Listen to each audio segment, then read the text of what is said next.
नमस्कार। बोधि वार्ता में आप सभी का स्वागत है। बोधि वार्ता के सत्संग है जहाँ पर आपको एक अवसर मिलता है अपने प्रश्न पूछने का, अपनी समस्याओं का समाधान करने का हम प्रयास करते हैं। तो हमेशा की तरह शुरुआत करते हैं जो कार्यक्रम में है उनके प्रश्नों से, और यदि बीच में आपका कोई प्रश्न हो तो आप बिल्कुल टाइप कर सकते हैं। आशु का एक प्रश्न आया है ब्रह्म ज्ञान के वीडियो पर जो लेख लिखा है उसमें इन्होंने पूछा है कि सभी अनुभव क्या द्वैत में ही संभव है, यानी अद्वैत में कोई अनुभव संभव नहीं है। जब आप अद्वैत की बात करते हैं तो उसमें सभी अनुभव है और कोई अनुभव नहीं है। सभी अनुभवों का अभाव है और सभी अनुभव का अभाव नहीं है, ऐसा उत्तर आपको मिलेगा। अब इस उत्तर का क्या अर्थ है तो ये जानने का प्रयास ना करें, क्योंकि ये उत्तर जानबूझ के ऐसा दिया गया है ताकि बुद्धि बंद हो जाए, ताकि यहाँ पर बुद्धि का कोई काम न रहे। क्योंकि बुद्धि यहाँ पर एक उत्तर ढूंढ रही है कि मुझे ये पता चल जाए कि अद्वैत में क्या नहीं होता और क्या होता है। और आप जानते हैं कि अद्वैत संपूर्णता है, और जो अस्तित्व जो अद्वैत है वो संपूर्णता है। इसमें सब कुछ होते हुए भी कुछ नहीं है, और ये बात बुद्धि से जानना संभव नहीं है। ये सभी जान गए होंगे अभी तक। जब मैं कहता हूँ कि जो भी अस्तित्व है, जो भी अद्वैत है, वो संपूर्णता है लेकिन शून्यता है, और वहाँ पर अनंत संभावनाएं हैं। अब ये बात बुद्धि से समझना असंभव है। सभी लोग जानते होंगे कि द्वैत में अनुभव संभव है। अब अद्वैत का कोई नहीं जानता क्या है। क्यों?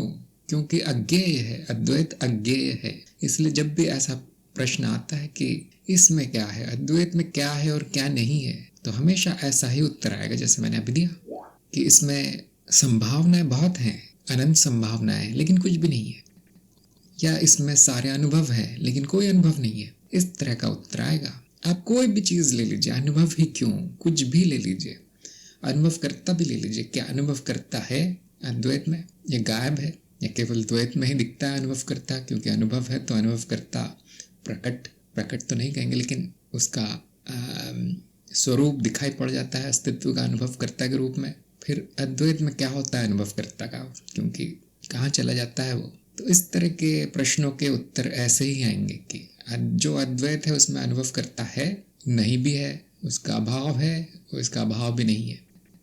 और तरह तरह के दर्शनों में इसके तरह तरह के उत्तर गढ़े गए हैं, और अद्वैत में यही उत्तर मिलता है कि प्रयास न करें जानने का अद्वैत क्या है, ये अज्ञेय है।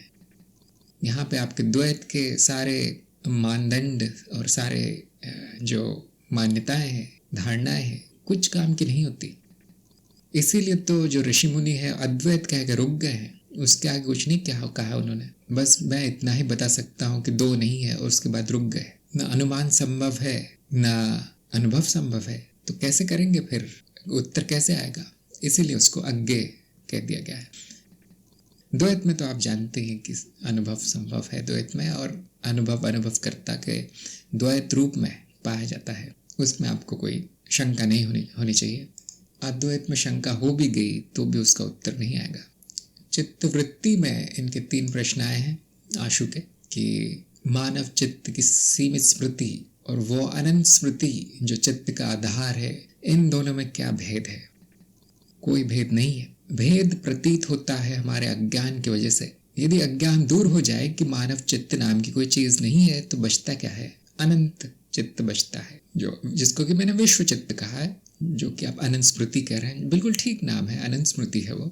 और ऐसा आभास होता है कि उस स्मृति का एक भाग अलग थलग पड़ गया है, जिसको कुछ आभास नहीं है कि बाहर क्या हो रहा है उसके। ये हमारा अज्ञान है। ऐसा नहीं हो सकता, ऐसा हो ही नहीं सकता कि कुछ अलग हो जाए इस अनंत स्मृति में से। आभासिक है वो। और ये सब अहम का क्या धरा है, आप जान सकते हैं कि यदि ऐसा नहीं करता अहम या ये अहम वृत्ति, तो उस अहम का जीवित रहना बड़ा कठिन हो जाता। मैं क्या हूँ और मैं क्या नहीं हूँ, ये भेद बताना ही कठिन हो जाता। तो इसीलिए एक कह लीजिए आभासिक दीवार खड़ी कर देता है हम, विश्व स्मृति और जो जागृत अवस्था में स्मृति जो काम आती है जीवन के लिए, उत्तरजीविता के लिए, जीवित रहने के लिए, उसके बीच में। और हम जीवन भर यही मानकर चलते हैं कि मैं अलग हूँ, विश्व चित्त अलग है। ये अज्ञान की बात है, ये वास्तविकता नहीं है। जैसे ही ये मान्यता ध्वस्त होती है कि चित्त तो एक ही है, उस मानव चित्त एक प्रक्रिया चल रही है और ऐसे अनंत प्रक्रियाएं चल रही हैं जो कि सब जानते होंगे। एक मानव चित्त नहीं है, अनंत है, या इस तरह के जीव के चित्त मनुष्य के ही नहीं और भी कई तरह के अनंत है। तो जब ये ज्ञान होता है तो ये दीवारें टूटने लगती है और बड़े अजीबोगरीब अनुभव होते हैं। लेकिन मेरे मत में ऐसा है कि जो अलग मनुष्य चित्त होने का अनुभव है, अलग होने का अनुभव है, वो बड़ा अजीबोगरीब है। ऐसा क्यों हो गया ये समझ में नहीं आया, क्योंकि जो सापेक्षिक सत्य है वो यही कहता है कि एक चित्त है, वो अनुभव सही होना चाहिए, वो प्राकृतिक अनुभव है। लेकिन वो ना होकर हमें एक आभासिक अनुभव होता है कि मैं अलग हूँ और ये चित्त को ही मैं मान लिया जाता है, शरीर को ही मैं मान लिया जाता है। ऐसा कुछ भी नहीं है। प्रश्न 2, क्या चेतना में स्थिर रहने का कोई अभ्यास संभव है या कृपा से और अज्ञान का नाश होने से स्वतः ही हो जाता है? तो यहाँ अभ्यास संभव है और आपको 3 भागों में वो बताया गया है। आपको जीवन भर वही करना है। जो जागृत अवस्था के प्रयोग, स्वप्न अवस्था की, सूक्ष्म अवस्था के, निद्रा अवस्था के प्रयोग, ये अभ्यास है चेतना में स्थिर रहने का। ऊपर से चेतना शुद्धि भी मैंने बताई है, जो कार्यक्रम का हिस्सा नहीं है, लेकिन फिर भी आप देख सकते हैं कि चित्त शुद्धि कैसे कर रहे हैं, उससे चेतना कैसे स्थिर होती है, ये बताया गया है, बड़े विस्तार में समझा है।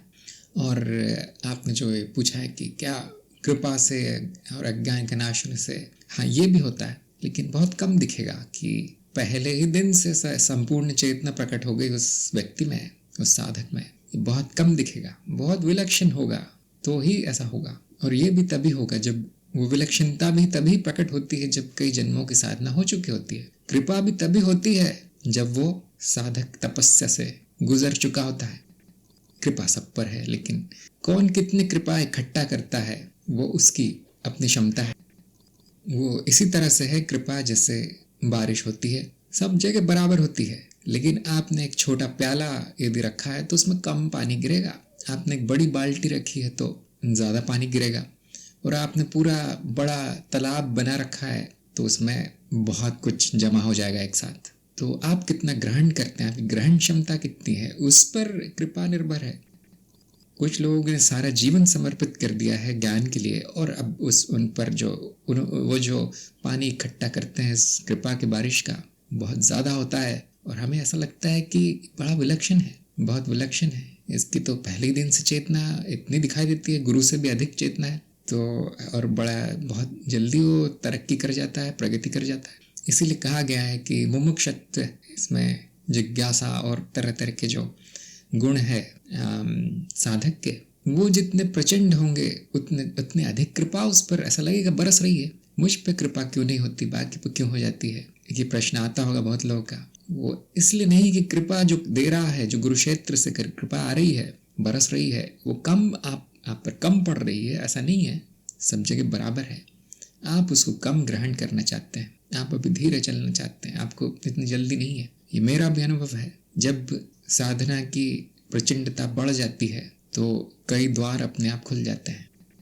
गुरु क्षेत्र का एक और स्वार्थ है यहाँ पर कि यदि आप खुद सीख रहे हैं और दूसरों को भी सिखा रहे हैं तो फिर वो देखता नहीं कि आपने कटोरी ली है, आपने बाल्टी ली है या सरोवर खोदा है, फिर नहीं देखा जाता। फिर हाँ, आपके लिए अलग से कृपा की जाती है। ये भी मेरा स्वयं का अनुभव है। इसीलिए हमने कार्यक्रम के अंत में जो सातवें चरण में ये रखा है कि जाकर सबको सिखाएं, यथा आपकी जो सामर्थ्य है उसके अनुसार जितनों को हो सके सिखाएं।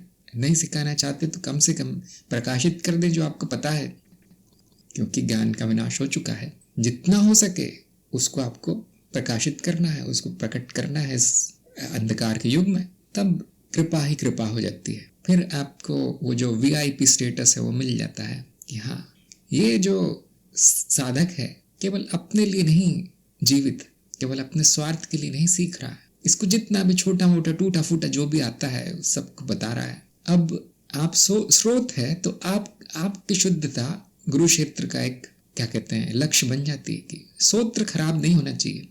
तो ये एक इसको चालाकी कह सकते हैं कि एक तरह की बुद्धिमानी है कि ज्ञान प्रसार, ज्ञान अर्जन में तो आप लगे रहे हैं, आपका वो मुख्य उद्देश्य वही है ज्ञान मार्ग पे आने का। ज्ञान अर्जन में आप लगे हैं ज्ञान प्रसार में भी लग जाएं। आपको 2 बातें आती है, 2 शब्द आते हैं, उतना ही उसका प्रसार कर दें। इसीलिए पहले तो मैं कुछ कहता नहीं था किसी से कि कुछ करो भाई, ये सब कहने में कोई अर्थ नहीं, आप जानते होंगे सब नहीं कर सकते और सबको करना भी नहीं चाहिए। लेकिन जो कार्यक्रम में है, मैंने सोचा इतने तो तैयार हो जाएंगे कि कुछ शब्द लिख सकेंगे, कुछ शब्द बोल सकेंगे। तो ये है कृपा का रहस्य। आपको मैंने रहस्य दे दिया। जितनी बड़ी जिप की झोली होगी उतनी भर दी जाएगी, और जितनी आप उसको खाली करने का प्रयास करेंगे उतनी और भरती जाएगी। वो खाली करने का प्रयास का अर्थ है जितना आप बांटेंगे उतना मिलेगा। ये मेरा अनुभव है। हो सकता है किसी और का अनुभव कुछ और हो, ये तो सभी संभावना है यहाँ पर। कि मैंने तो कॉलेज खोल दिया, मैंने तो डिग्री चालू कर दी अद्वैत वेदांत की, और कुछ नहीं हो रहा मेरे साथ। मेरा ज्ञान उतना का उतना ही है, मेरी सारे अड़चने, सारी बाधाएं उतनी की उतनी है। अब इसके पीछे बहुत सारे कारण हो सकते हैं ना, तो लेकिन प्रयास करना हमारा काम है। तीसरा प्रश्न है, अहम भ्रांति मात्र है, उसका अपना अस्तित्व ही नहीं है, फिर भी वह अनुभवकर्ता को कैसे ढक लेता है? सत्य को छुपा लेने की क्षमता अहम को कैसे प्राप्त हो गई? अब ये बहुत अच्छा प्रश्न है। मैंने तो कल्पना भी नहीं की थी ऐसा प्रश्न आएगा। इससे पता चलता है कि आशु की प्रगति बड़ी अच्छी चल रही है, उनमें बहुत संभावना आ गई है। तो ये प्रश्न आना भी मन में प्रगति दिखाता है।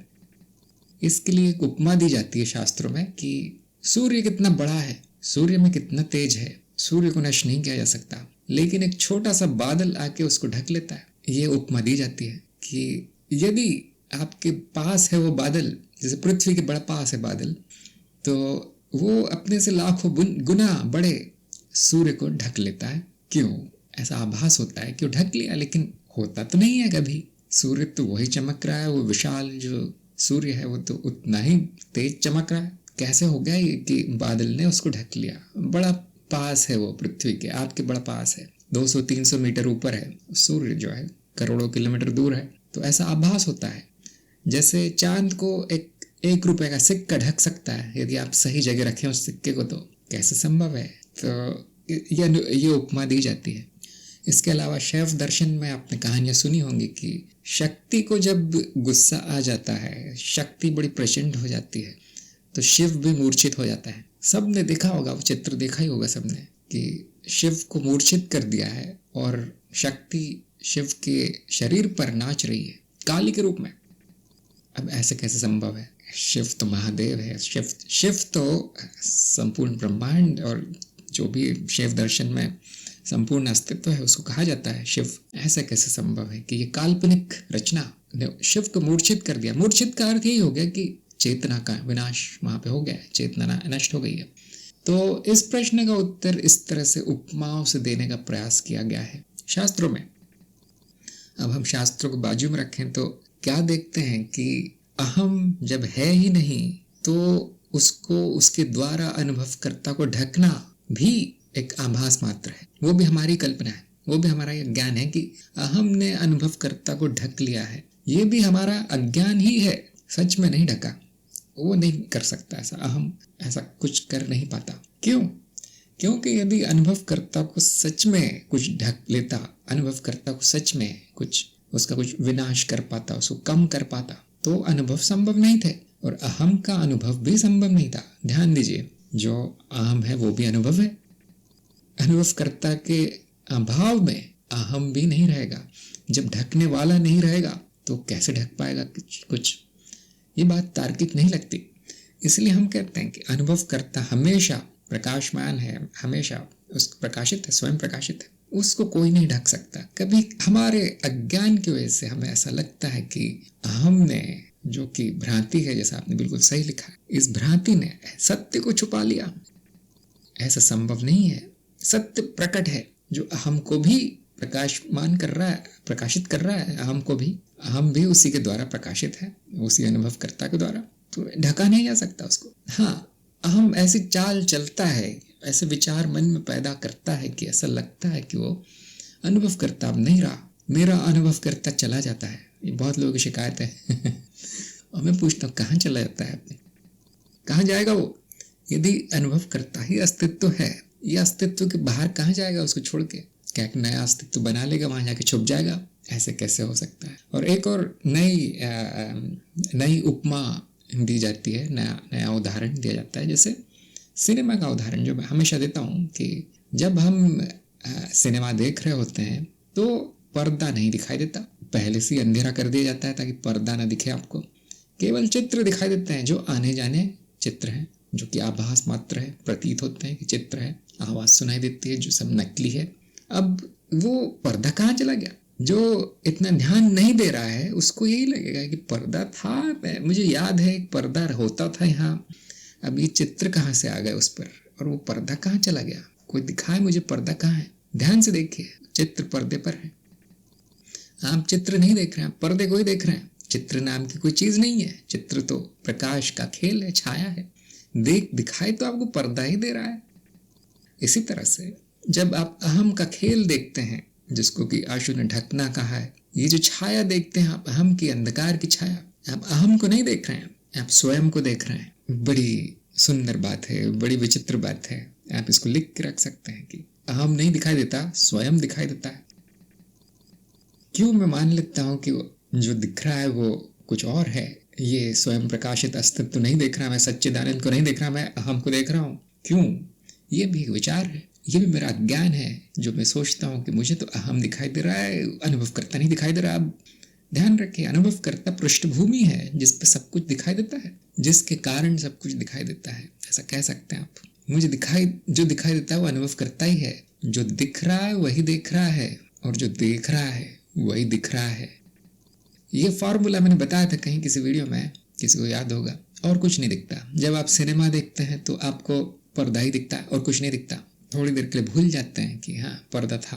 तो यदि मैं कहूँ कि हम में क्षमता है अनुभवकर्ता को छुपा लेने की, तो पूरी तरह गलत होगा, ऐसा नहीं हो सकता। ये कहना इसी तरह से जैसे चित्र में क्षमता है पूरी तरह पर्दे को छुपा लेने की, नहीं, ऐसा नहीं होता। पर्दा ना हो तो चित्र ही नहीं होगा, अनुभव करता ना हो तो अहम के भी दर्शन नहीं होंगे आपको।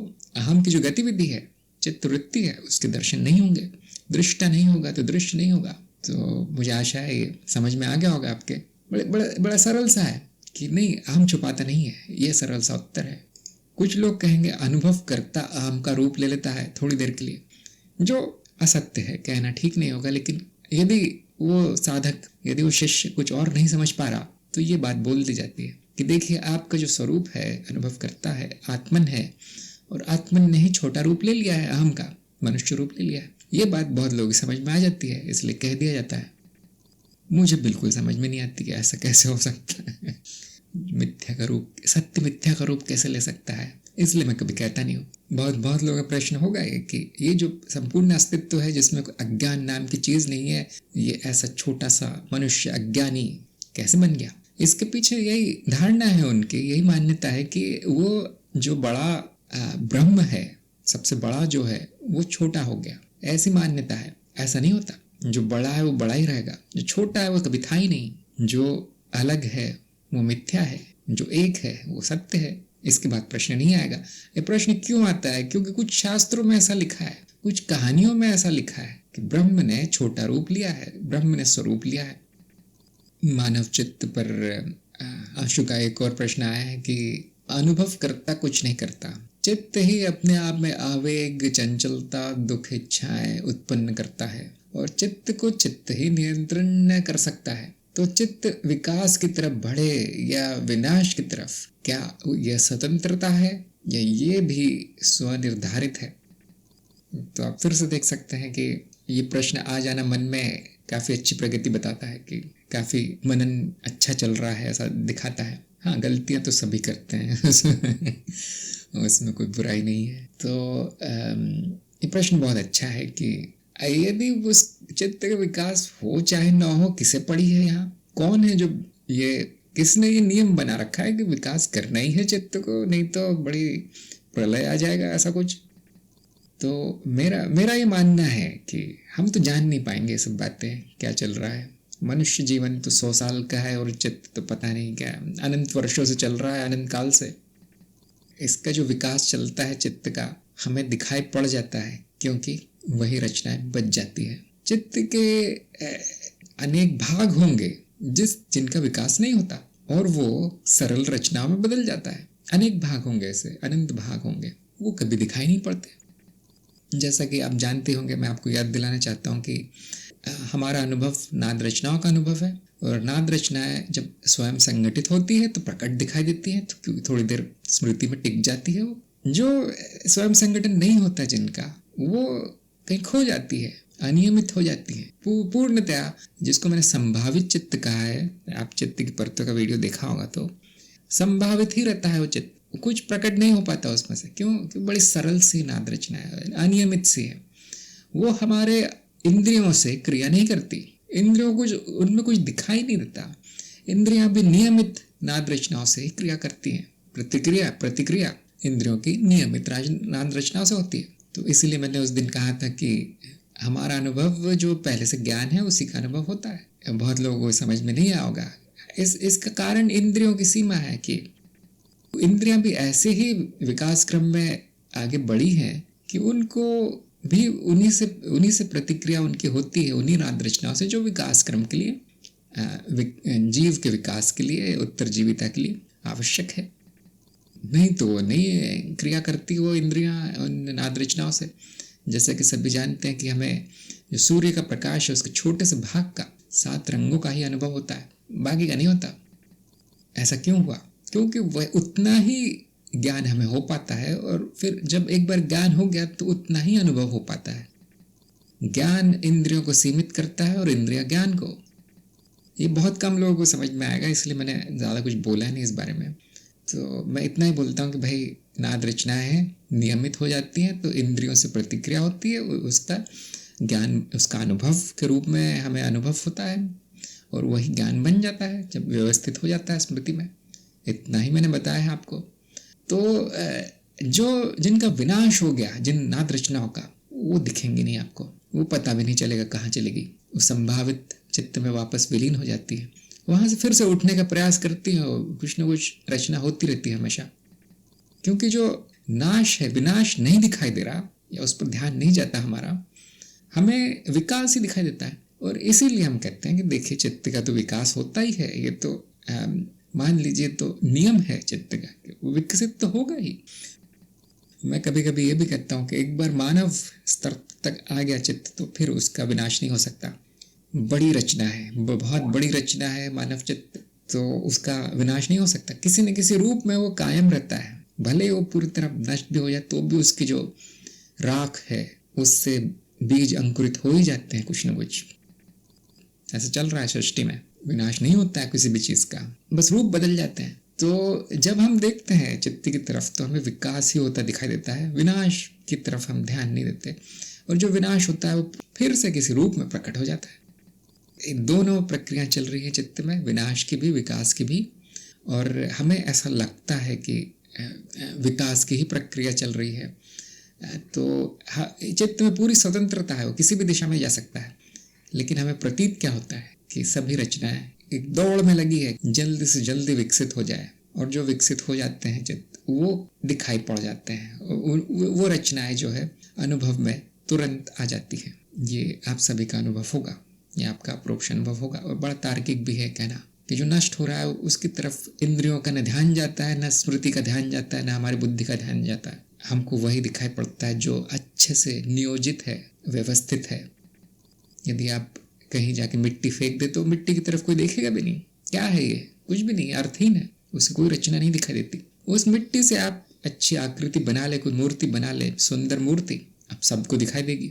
अब लोग वहाँ बैठ के घंटों देखेंगे उसको। ये हमारे चित्त में एक तरह की वृत्ति है, हम आकर्षित हो जाते हैं उसकी तरफ जो बहुत अधिक व्यवस्थित है। इसीलिए हम सुंदरता की तरफ आकर्षित होते हैं। क्यों? जो सुंदर है वो बहुत व्यवस्थित है। कचरे के ढेर की तरफ आप आकर्षित नहीं होंगे। क्यों? पूरी तरह से अव्यवस्थित है वो, सुंदर नहीं है। इसीलिए लोग ज्ञान की तरफ आकर्षित होते हैं, इसीलिए कला की तरफ और विज्ञान और गणित की तरफ आकर्षित होते हैं, क्योंकि बड़ा व्यवस्थित है, बड़ी सुंदरता है उसमें। सबसे ज्यादा व्यवस्थित ब्रह्म स्वयं है, अस्तित्व स्वयं है, इसलिए उसको सुंदर कहा गया है। सत्यम शिवम सुंदरम, उससे व्यवस्थित, उससे संपूर्ण कुछ भी नहीं है।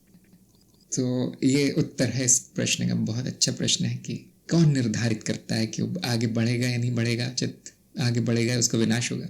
सब कुछ हो रहा है यहाँ पर, हमारा देखने का तरीका है, आप कह सकते हैं एक तरह का पसंद नापसंद है कि हम जो हमें पसंद है वो उसकी तरफ अधिक ध्यान देते हैं। हमें विकास पसंद है इसलिए विकास की तरफ ध्यान देते हैं। अच्छा, शशांक ने पूछा है कि मुझे ऐसा महसूस होता है जैसे मेरे अंदर कुछ है जो स्वत है और एवं वही हर चीज़ को होना अस्तित्व देता है। हम जगत के वस्तुओं के अनुभवों के होना अस्तित्व टेकन फॉर ग्रांटेड लेते हैं, लेकिन कुछ है हमारे भीतर जो इस होने को रचता है। क्या यह सही है? नहीं, बिल्कुल गलत है। अभी भी आप सोच रहे हैं कि मैं नाम की कोई चीज़ है और उसका अंदर और बाहर है।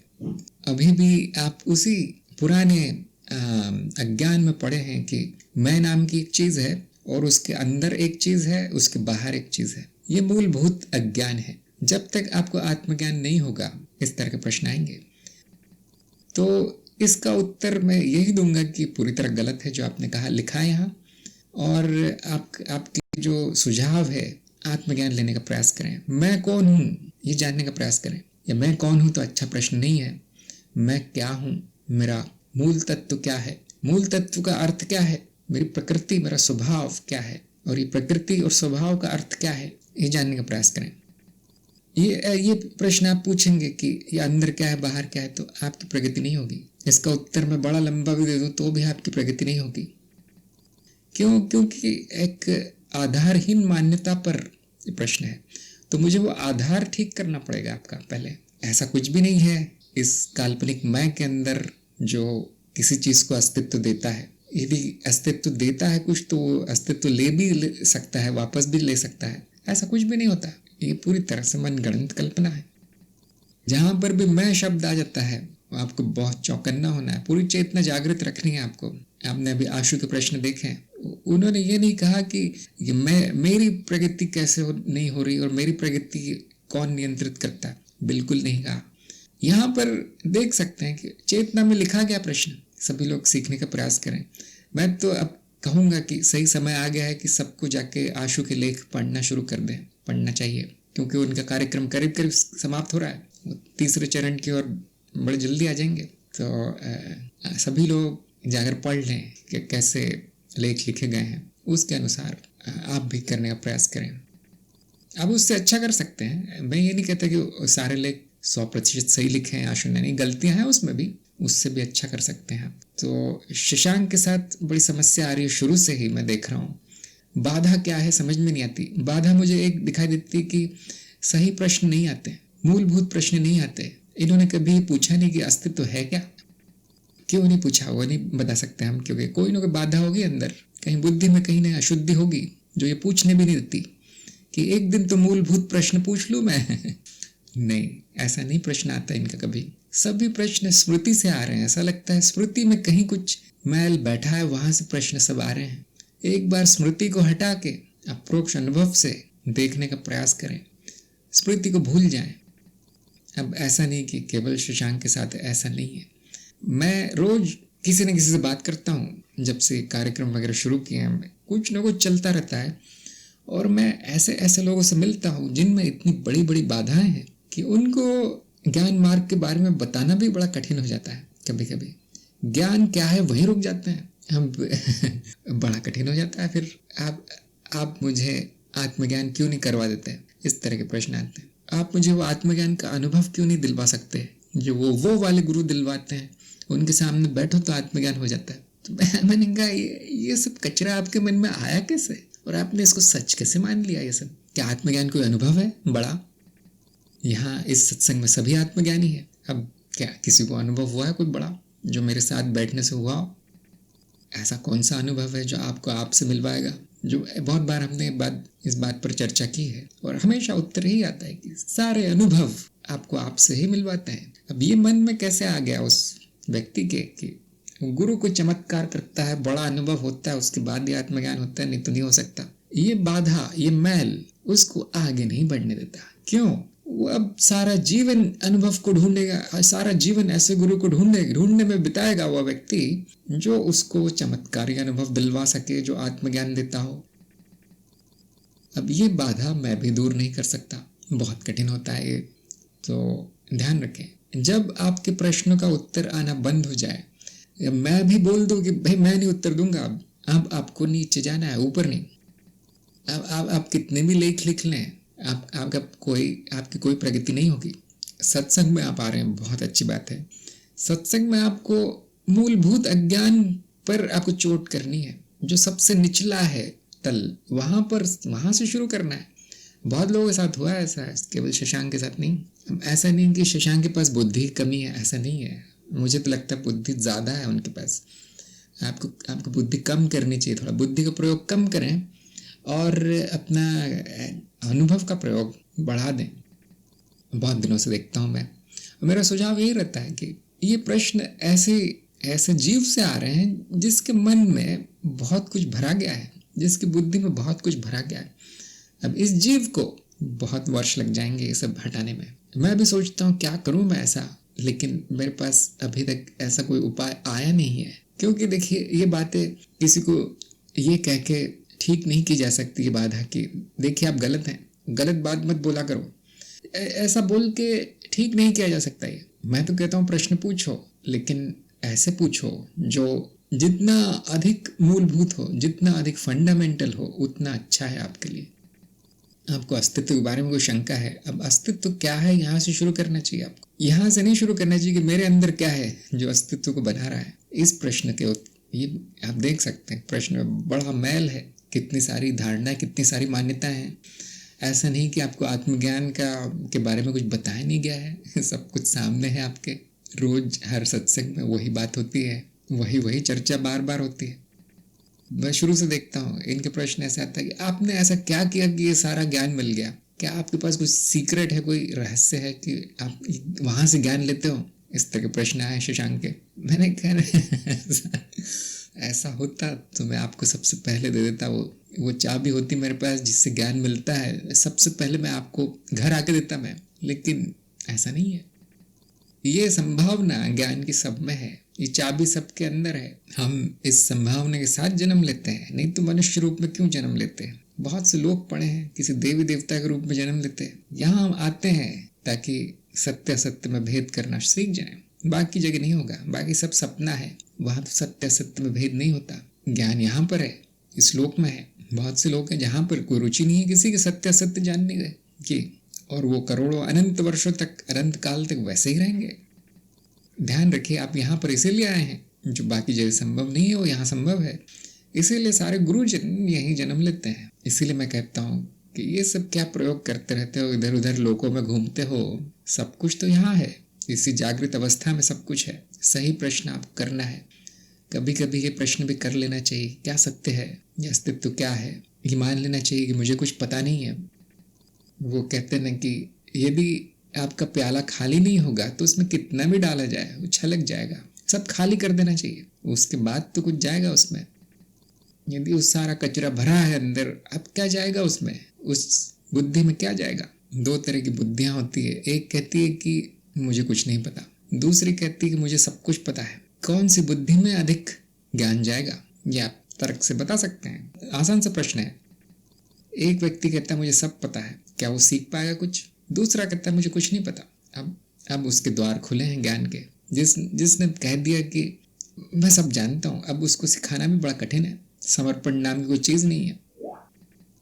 जो भी लेख लिख रहे हैं कार्यक्रम में, उनको मैं बताना चाहता हूँ कि जो समीक्षाएं की जा रही हैं वो आपको पढ़नी है, और उसमें जो गलतियाँ बताई जाती है वो ठीक करनी है, और जो सुझाव दिए जाते हैं वो सुझाव पे चलना है। यदि आप पढ़ रहे हैं तो बहुत अच्छी बात है। जो भी मैं वहाँ भेज देता हूँ आपके फोल्डर में, यदि आप पढ़ते हैं उस पर कार्य कर रहे हैं तो बहुत अच्छी बात है। और जो नहीं, जिनको लगता है कि मुझे तो लेख ही लिखते जाना है, समीक्षा तो आती रहेगी, आपका मानना ठीक नहीं है। आपको जो भी मैंने गलतियाँ बताई हैं उसको ठीक करना है। वो एक नई फाइल बना के उसको संस्करण नंबर 2 करके उसको अपलोड कर देना है। मैं उसको देखूंगा नहीं शायद, लेकिन कोई आवश्यकता नहीं है, लेकिन वो आपके लिए है। यदि आप गलतियां जो बताई गई हैं, त्रुटियां बताई गई है, वो ठीक नहीं करेंगे तो वो फिर आगे दोहराते रहेंगे वो गलतियां।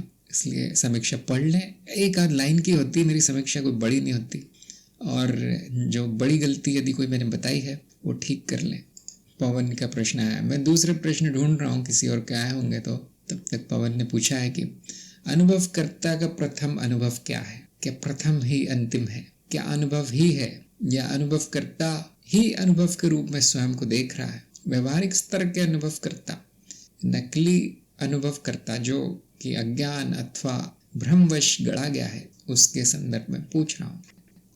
नकली अनुभवकर्ता, ये बड़ी विचित्र बात है, मैंने पहली बार सुनी है। हाँ हम बोल सकते थे उसको, नकली अनुभवकर्ता बोलेंगे तो अद्वैत में बड़ा प्रलय आ जाएगा, क्योंकि नकली नहीं होता। अनुभवकर्ता को हमने एक बार उसको बिठा दिया है वहां पर, जैसे राजा को हम बिठा देते हैं ना सिंहासन पे, अनुभवकर्ता को हमने बिठा दिया वहां। अब उसकी जगह कुछ नहीं ले सकता, कोई नहीं ले सकता। उसके नाम को टेढ़ा करना भी बड़ा, पंडित लोगों को बड़े गुस्सा आ जाएगा इसे देखकर कि जिसको हमने सत्य अब जान लिया है, अब उसके संस्करण बनाना कि असली है नकली है, जैसे शुद्ध घी होता है फिर अशुद्ध घी होता है, ऐसा करना उसके साथ वो ठीक नहीं है। अहंकार की परिभाषा कुछ और है, अनुभवकर्ता की परिभाषा कुछ और है। जब आप अहंकार के बारे में बात करें, अहंकार शब्द सीधा लिख देना चाहिए, उसका आपने नामकरण कर दिया है, अब कठिन हो जाएगा, किसी को भी समझ में नहीं आएगा। जो अहंकार है वो भ्रमवश नहीं गढ़ा गया है। अहंकार बड़ी आवश्यक वस्तु है इस जीवन को चलाने के लिए। जब वो लगता है कि ये मैं हूं, तो भी वो बड़ा काम कर रहा है, अच्छा काम कर रहा है। वो इस अस्तित्व को कुछ नहीं पड़ी है। अहंकार रहे ना रहे, वो अस्तित्व को कुछ नहीं करना, भ्रम रहे ना रहे उसको कुछ नहीं करना, ना अनुभवकर्ता को करना है। आपने कभी देखा है अनुभवकर्ता को हमसे कोई परेशानी हुई हो? कोई नहीं। जैसे सिनेमा के पर्दे में क्या चल रहा है, गोलीबारी चल रही है या अच्छा नाच गाना चल रहा है, उसे कुछ नहीं करना होता, पर्दा तो सब दिखाता है। इसी तरह से अनुभव करता है, वो पृष्ठभूमि है जो सब दिखाती है। तो उसको किसी ने गढ़ा नहीं है, भ्रम प्रश्न गढ़ा नहीं है अनुभव करता को। वो जरूरी है, उसको माया ने जरूरत के हिसाब से, आवश्यकता के हिसाब से बनाया है। अब ऐसा हो गया है कि मनुष्य में बहुत बड़ा हो गया है, जैसे उन्होंने कहा था कि हमने ढक लिया है अनुभवकर्ता को, ऐसा कुछ हो गया है। लेकिन वो अनुभवकर्ता नहीं हो जाता, न ही वो नकली अनुभवकर्ता हो जाता है। जब मैं कहता हूँ कि मैं, कुछ भी बदला नहीं कहने से, चाहे वो मेरा इशारा अहंकार की हो, चाहे अनुभवकर्ता की हो, चाहे कुछ और जीव की तरफ हो, कारण शरीर की तरफ हो, मैं तो कहीं भी इशारा कर सकता है, कुछ बदलता नहीं है, कहीं कुछ बदलता नहीं। तो यदि आपका अर्थ अनुभवकर्ता से अहंकार है, तो आपका प्रश्न ऐसा हो जाएगा कि अहंकार का प्रथम अनुभव क्या है? क्या प्रथम ही अंतिम है? ये प्रश्न हो जाएगा फिर, क्योंकि आपने लिखा है कि मैं उसी के संदर्भ में पूछ रहा हूँ। अब यहाँ पर एक बड़ी समस्या है कि अहंकार अनुभव है, उसको कोई अनुभव नहीं हो सकता, अनुभव केवल अनुभवकर्ता को होते हैं। अभी प्रश्न ही गलत हो गया। आपने पूछा अहंकार का प्रथम अनुभव क्या है? अहंकार अनुभव है, उसको अनुभव नहीं हो सकते। तो यहाँ मूलभूत गलती हो गई है। आप पूछ सकते थे कि जो अनुभव करता है, जो असली अनुभव करता है, जो असली घी की तरह है, उसका प्रथम अनुभव क्या है, ये पूछ सकते थे आप। अब प्रश्न सही है। अब इसका उत्तर ये आ जाता है कि क्योंकि अनुभव करता समयहीन है, इसलिए सारे के सारे अनुभव प्रथम है और सारे के सारे अंतिम है। ये बड़ा आसान उत्तर आ जाता। समयहीन है, प्रथम अंतिम दूसरा तीसरा ऐसा कुछ भी नहीं हो रहा वहाँ। जो समय का अनुभव है वो मिथ्या है कि प्रथम होगा एक अनुभव, दूसरा अनुभव होगा, तीसरा अनुभव होगा, अंतिम भी होगा।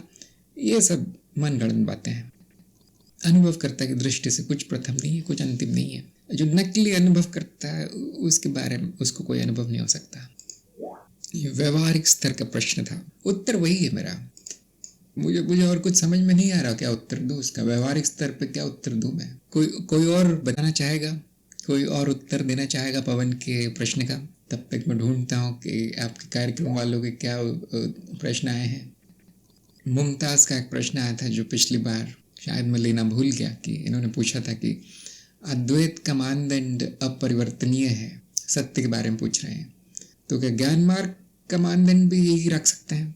हाँ, बिल्कुल रख सकते हैं। बोधि वार्ता में हमने यही मानदंड रखा है, और आप जो चाहे रख सकते हैं। ज्ञान मार्ग बहुत बड़ा है, आप 2-3 मानदंड उसमें मिला सकते हैं। सत्य व्यक्तिनिष्ठ है।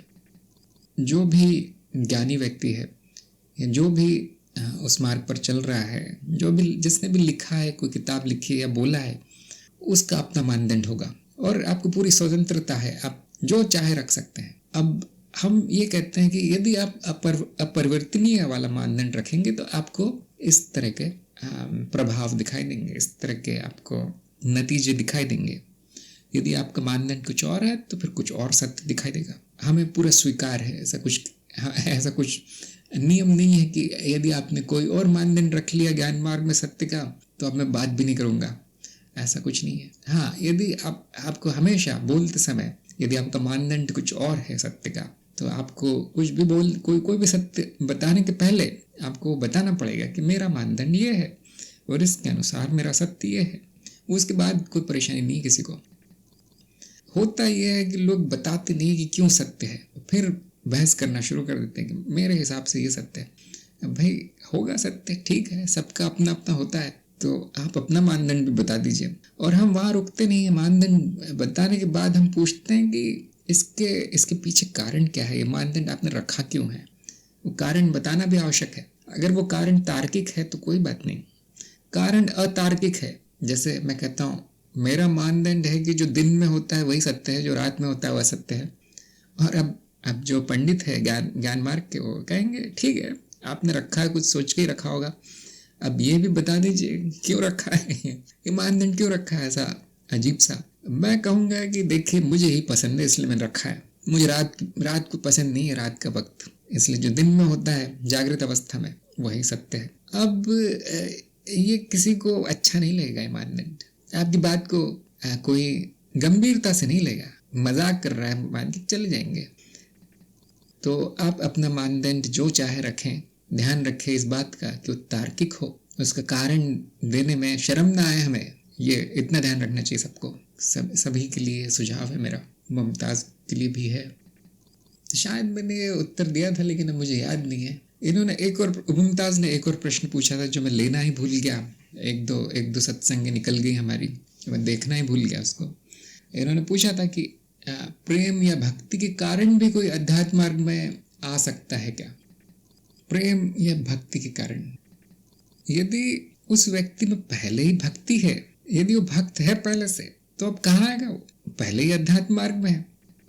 मुमताज़ है क्या आज? यदि आप सुन रहे हैं तो आप बता सकते हैं, आप पूछना क्या चाह रहे हैं यहाँ पे। जिसके मन में करुणा प्रेम भक्ति पहले से है, पहले से अध्यात्म मार्ग पे। यदि प्रेम से आपका अर्थ है ज्ञान के लिए प्रेम, ज्ञान बड़ा प्रिय है या तंत्र मंत्र बड़े प्रिय हैं, तो हाँ रुचि है, जिसको कि मैंने जिज्ञासा कहा है, ज्ञान की जिज्ञासा, ज्ञान के लिए रुचि होना जिज्ञासा है। तो हाँ आते हैं, जिज्ञासा की वजह से आते हैं, हाँ जी रुचि की वजह से आते हैं। भक्ति यदि उसके मन में पहले ही भक्ति है तो आ चुका है फिर तो अब कहाँ आएगा वो। शायद आप भक्ति से कहना चाहते हो कि बड़ी प्रचंड उसकी इच्छा, पूरी तरह से न्यौछावर है वो इसके लिए, ज्ञान के लिए, या जो भी मार्ग है, योग का मार्ग और तंत्र मंत्र का मार्ग जो भी है, उसकी इतनी ऐसा लगता है कि भक्त हो गया है पहले से। तो लेकिन व्यवस्थित तरीके से नहीं आया है, किसी आश्रम में नहीं गया है, किसी गुरु के पास नहीं गया है, लेकिन उसके मन में ये सब है। तो हाँ कुछ न कुछ पहले से ही आध्यात्म मार्ग पर है, लेकिन व्यवस्थित नहीं हुआ है अभी तक, सही मार्ग पकड़ा नहीं है। तो हाँ ये बात सही है, आ सकते हैं। और हाँ रुचि की वजह से भी आते हैं। अब आपने पूछा नहीं यहाँ पर, लेकिन जो सबसे बड़ा कारण है आध्यात्म में आने का, वो दुख के कारण आते हैं लोग आध्यात्म में। और एक और कारण है जो मैं अक्सर नहीं बताता, जो मैंने, ये लगता है मैंने ये प्रश्न का उत्तर दे दिया था लेकिन फिर से देता हूँ कि एक और कारण है, वो है पूर्व जन्म के संस्कार, उसकी वजह से भी आते हैं लोग आध्यात्म में। शशांक का प्रश्न है यहाँ पर कि अनुभव करता ही है जो स्वतः है, एवं वही हर चीज को होना अस्तित्व देता है। हम जगत के वस्तुओं के अनुभव का होना अस्तित्व को टेकन फॉर ग्रांटेड लेते हैं, लेकिन अनुभव करता ही है जो इस होने को रचता है, जगत को अस्तित्व देता है। मैं व्यक्त करना चाहता था अनुभव करता की जगह मैं शब्द चुन लिया, अब क्या गलती है।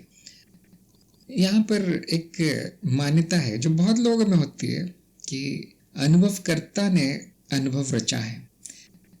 ये ठीक ऐसा ही कहना कि पर्दे ने चित्र रचा है, पर्दे ने सिनेमा रचा है, क्या ऐसा है? जब हमने अनुभवकर्ता की परिभाषा की थी, यदि आप ध्यान रखें परिभाषा को, कि अनुभवकर्ता अस्तित्व का वो चेहरा है, वो आप कह लीजिए वो रूप है अस्तित्व का, जिसको अनुभव होते हैं। अस्तित्व को स्वयं का ही अनुभव होता है, लेकिन हम दो भागों में उसको बांटना चाहते हैं।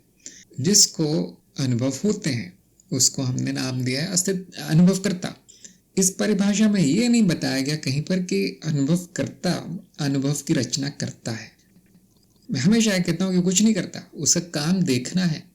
दृष्टा का काम रचना नहीं है, दृष्टा का काम देखना है। तो ये गलती बहुत लोग करते हैं, और यही गलती है आपके प्रश्न में कि आपके मन में मान्यता है कि अनुभवकर्ता के द्वारा अनुभव रचे जा रहे हैं। अब ये कहने के बाद जो पंडित होगा फंस जाएगा। क्यों? क्योंकि प्रश्न आएगा, भाई बताइए अब कैसे रच रहा है।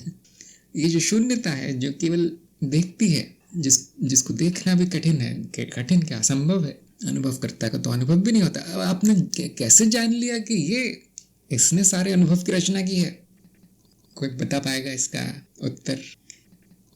क्या अनुभवकर्ता ने अनुभव की रचना की है? और यदि की है, कैसे की है? कैसे जान लिया आपने? इसके बारे में प्रमाण कहाँ से आ गया? और यदि मान्यता है तो मान्यता कहाँ से आ गई? जैसा कि मैंने कहा, ये कभी कभी ऐसा हमें मिलता है, कहानियां मिलती है शास्त्रों में, ऐसे कुछ लोग मिल जाते हैं कि ब्रह्म ने ही संसार रचा है। अब भाई बता दो कैसे रचा है, जो नहीं है उसकी रचना कैसे की जा सकती है, ये भी बता दो। पहला वाक्य गुरु ने कहा कि संसार मिथ्या है। मिथ्या का अर्थ है कि नहीं है वो। दूसरा वाक्य गुरु कहता है ब्रह्म ने रचा है। अब नहीं, अब समझ में नहीं आएगा। आपने कहा था कि वो तो है नहीं, अब रचना कैसे हो गई उसकी? इसीलिए यदि अब ये छोटी मोटी जो कहानियां जो बताई जाती हैं, शिष्यों को शायद समझाने के लिए बताई जाती है कि ब्रह्म ही चींटी हो गया, ब्रह्म ही बंदर हो गया, ब्रह्म ही ये हो गया, वो हो गया, ये उनके लिए जो ये समझ नहीं सकते कि माया क्या है, चित्त क्या है। और मैं जानता हूँ बड़ा कठिन है समझना, क्योंकि हमने भी सिद्धांत का सहारा लिया, हमने भी थियोरी का सहारा लिया है इस माया को समझने के लिए। कहाँ से आ गई माया है हम बताना बड़ा कठिन है, तो पहले से है। तो अनुभव, क्योंकि अनुभव माया है, सारा मिथ्या है, सत्य से नहीं आ सकते। ये अद्वैत की हर किताब में लिखा मिलेगा। हम शंकराचार्य को पढ़ लें या किसी अच्छी कोई किताबें पढ़ लें, जैसे मैंने गौड़पाद की जो किताब है वो मांडुक्य कारिका पढ़ी थी, उसमें बड़ा स्पष्ट है, सत्य से असत्य नहीं आ सकता। प्रतीत हो सकता है, जैसे पर्दे से चित्र नहीं आ सकता, प्रतीत हो सकता है कि पर्दे पर है। वैसे ये मान लेना कि अनुभवकर्ता ने अनुभव रचा है, वो गलत मान्यता है। यदि अनुभवकर्ता सत्य है, वो असत्य की रचना नहीं कर सकता, वो सत्य ही रहेगा। जो शून्य है शून्य ही रहेगा, जो अज्ञेय है अज्ञात है, वो अज्ञात ही रहेगा, ज्ञात नहीं हो सकता वो। और ये आप सबका अनुभव है, अर्थात ये आप सब लोग जानते हैं। कोई यहाँ पर ऐसा है जो प्रक्रिया बता दे कि अनुभवकर्ता से अनुभव कैसे निकल रहे हैं?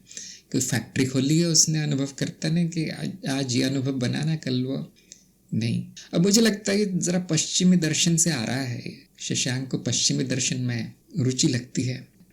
ये धारणा कि अनुभवकर्ता ने कुछ रचना की है, ये मुझे लगता है पश्चिमी धारणाएं हैं, वहाँ से आ रहा है कुछ। वहाँ पर ये सब बहुत देखा जाता है, जो सब बकवास है। तो ये जिसका भी हमारे पास प्रमाण नहीं है, वो हमें मानना नहीं चाहिए। प्रश्न लिखते समय हमें ध्यान रखना चाहिए कि ये जो मैंने मान्यता बनाई है प्रश्न के पहले, क्या उसका कोई प्रमाण है मेरे पास? और आपको एक दो बार बोधिवार्ता में देख लेना चाहिए, जो हमने मनन वगैरह के जो भाग बना रखे हैं, उसमें बड़ा विस्तार में ये सब हम गए हैं कि ये अनुभव करता है क्या, ये करता क्या है, इसका काम क्या है, ये आया कैसे। और इसी तरह से अनुभव के बारे में भी हमने मनन किया है कि आया कैसे, किसने बनाया, उसकी क्या प्रक्रिया है। और वहाँ पर बड़ा स्पष्ट किया गया है कि न अनुभव की प्रक्रिया है, न अनुभवकर्ता की प्रक्रिया है। अनुभव की प्रक्रिया नहीं हो सकती क्योंकि असत्य है, और अनुभवकर्ता की प्रक्रिया नहीं हो सकती बनने की क्योंकि वो सत्य है। जो सत्य है वो बदल नहीं सकता, कोई प्रक्रिया उसको बना नहीं सकती। अनुभव शून्य है, अनुभवकर्ता शून्य है, ये बुद्धि के बाहर है, यहाँ पे कहानी खत्म होती है। अब ये कैसे आ गया हमारे मन में कि अनुभव को बनाने वाला होना चाहिए? कहीं से आया होगा ये मान्यता, कहीं से आई होगी। क्योंकि हम देखते हैं कि जब घड़ा बनता है तो उसको बनाने वाला कुम्हार है, जब अनाज पैदा होता है तो उसको उगाने वाला किसान है, जब कोई यंत्र बनता है उसको बनाने वाले इंजीनियर है। अब ये सारा जो अनुभव है मेरे सामने, उसको बनाने वाला कौन है? और आपको कोई शब्द दिखाई नहीं देता तो आप एक शब्द चुन लेते हैं कि हाँ, इन्होंने अनुभवकर्ता की बात की थी, हो सकता है वही हो बनाने वाला। अब इस पर आप प्रश्न चिन्ह नहीं लगाएंगे तो मान्यता हो जाएगी, अज्ञान हो जाएगा। अब बहुत लोगों में अज्ञान है, मैंने देखा है, बहुत लोगों की मान्यता है। तो पवन ने कहा है कि चित्त या विश्वचित्त ने संसार रचा है सापेक्षिक दृष्टि से, जो बिल्कुल ठीक है। अब इसको चित्त कह ले, विश्वचित्त कह ले, शक्ति कह ले, या कुंडलिनी कह ले, प्रकृति कह ले, कुछ नाम तो बहुत सारे, कुमारी। तो हाँ, ये जो परिकल्पना है, हाँ, इन्होंने रचा है, ये कह सकते हैं। जैसे मैं बहुत बार कहता हूँ, चित्त निर्मित है, चित्त मन गणंत है, चित्त ने निर्माण किया है। तो ये कहना बिल्कुल ठीक होगा। और सापेक्षिक दृष्टि से हाँ, पवन ने बिल्कुल सही लिखा है। वैसे तो हुआ नहीं है उसका निर्माण कभी। जब मैं कहता हूँ संसार मिथ्या है तो उसके निर्माण का प्रश्न आना नहीं चाहिए। अब कैसे होगा ये संसार मिथ्या, कैसे सिद्ध हो गया? इसके लिए आपको मूलभूत ज्ञान होना चाहिए। यदि मूलभूत ज्ञान नहीं है तो ये प्रश्न आएंगे। फिर एक बड़ा अच्छा उदाहरण आता है जो हम पिछली बार भी बात कर रहे थे कि सांप हमेशा आ जाता है, सांप और रस्सी आ ही जाती है अद्वैत में। रस्सी से सांप की रचना कैसे हो गई, बड़ा प्रश्न है। बड़े बड़े पंडितों ने किया है। ये आपको ये सारा जो तर्क वितर्क है ये सब शास्त्रों में मिलेगा कि ये मीमांसा का पंडित पूछ रहा है या फिर सांख्य का पंडित पूछ रहा है अद्वैत के पंडित से कि कैसे भाई आपके रस्सी में से सांप बना कैसे, आप बताइए थोड़ा। अब जो अद्वैत जानता है वो पहले ही बोल चुका है कि देखिए सांप मिथ्या है, बना नहीं, दिखता है, हुआ नहीं। ये मैं पहले कह चुका हूँ। अब आप क्यों पूछ रहे हैं कैसे बना सांप? जब है नहीं, रस्सी में सांप है नहीं, तो वो उसके बनने का सवाल नहीं आता, उसकी प्रक्रिया नहीं हो सकती। रस्सी ने सांप को जन्म नहीं दिया, ये चित्त निर्मित है सांप। ये आपके ज्ञान की वजह से सांप दिखाई देता है। आपको सांप का ज्ञान नहीं होता तो कुछ नहीं दिखाई देता। ज्ञान अशुद्धि है, बहुत कम लोगों की समझ में आता है। तो ये पूरे शास्त्र भरे हैं इस तरह के प्रश्नों से, जिनकी इच्छा हो आप देख लीजिए। तो शशांक ने कहा है कि परंतु अनुभव करता न हो तो जगत नहीं होगा। तो ये क्यों नहीं कह सकते कि अनुभव करता है इसलिए जगत है?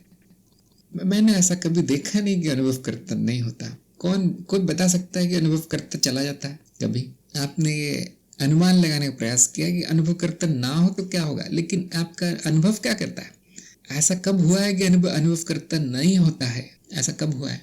देखिए, हमने अनुभवकर्ता की परिभाषा ही ऐसी कर दी कि जो बदलता नहीं है वो अनुभव करता है, जो सत्य है, बदलता नहीं है। अब वो जा कैसे सकता है? और यदि गया तो ये बताने वाला कौन होगा कि जगत है या नहीं? तो आप देख सकते हैं शशांक के प्रश्न में मूलभूत ज्ञान ही गायब है, अनुभवकर्ता की परिभाषा गायब है यहाँ पर। यदि किसी को पता होता, यदि किसी व्यक्ति को कि अनुभवकर्ता आता जाता नहीं है, तो क्या ये प्रश्न आता? कौन इसका प्रमाण देगा कि अनुभवकर्ता चला जाता है? कौन प्रमाण देगा इस बात का? अनुभवकर्ता का मनन जो हमने किया है सबको देखना चाहिए, 2-3 बार देखना चाहिए। वहाँ पे सारे प्रमाण दिए गए हैं कि अनुभवकर्ता नहीं जा सकता। यदि अनुभवकर्ता चला गया, कहीं गायब हो गया, मान लीजिए, एक हमने उसको सत्य बोल दिया कि सत्य है तो परिवर्तन नहीं होता, लेकिन मान लीजिए, अब ये कौन बताएगा कि वो चला गया है?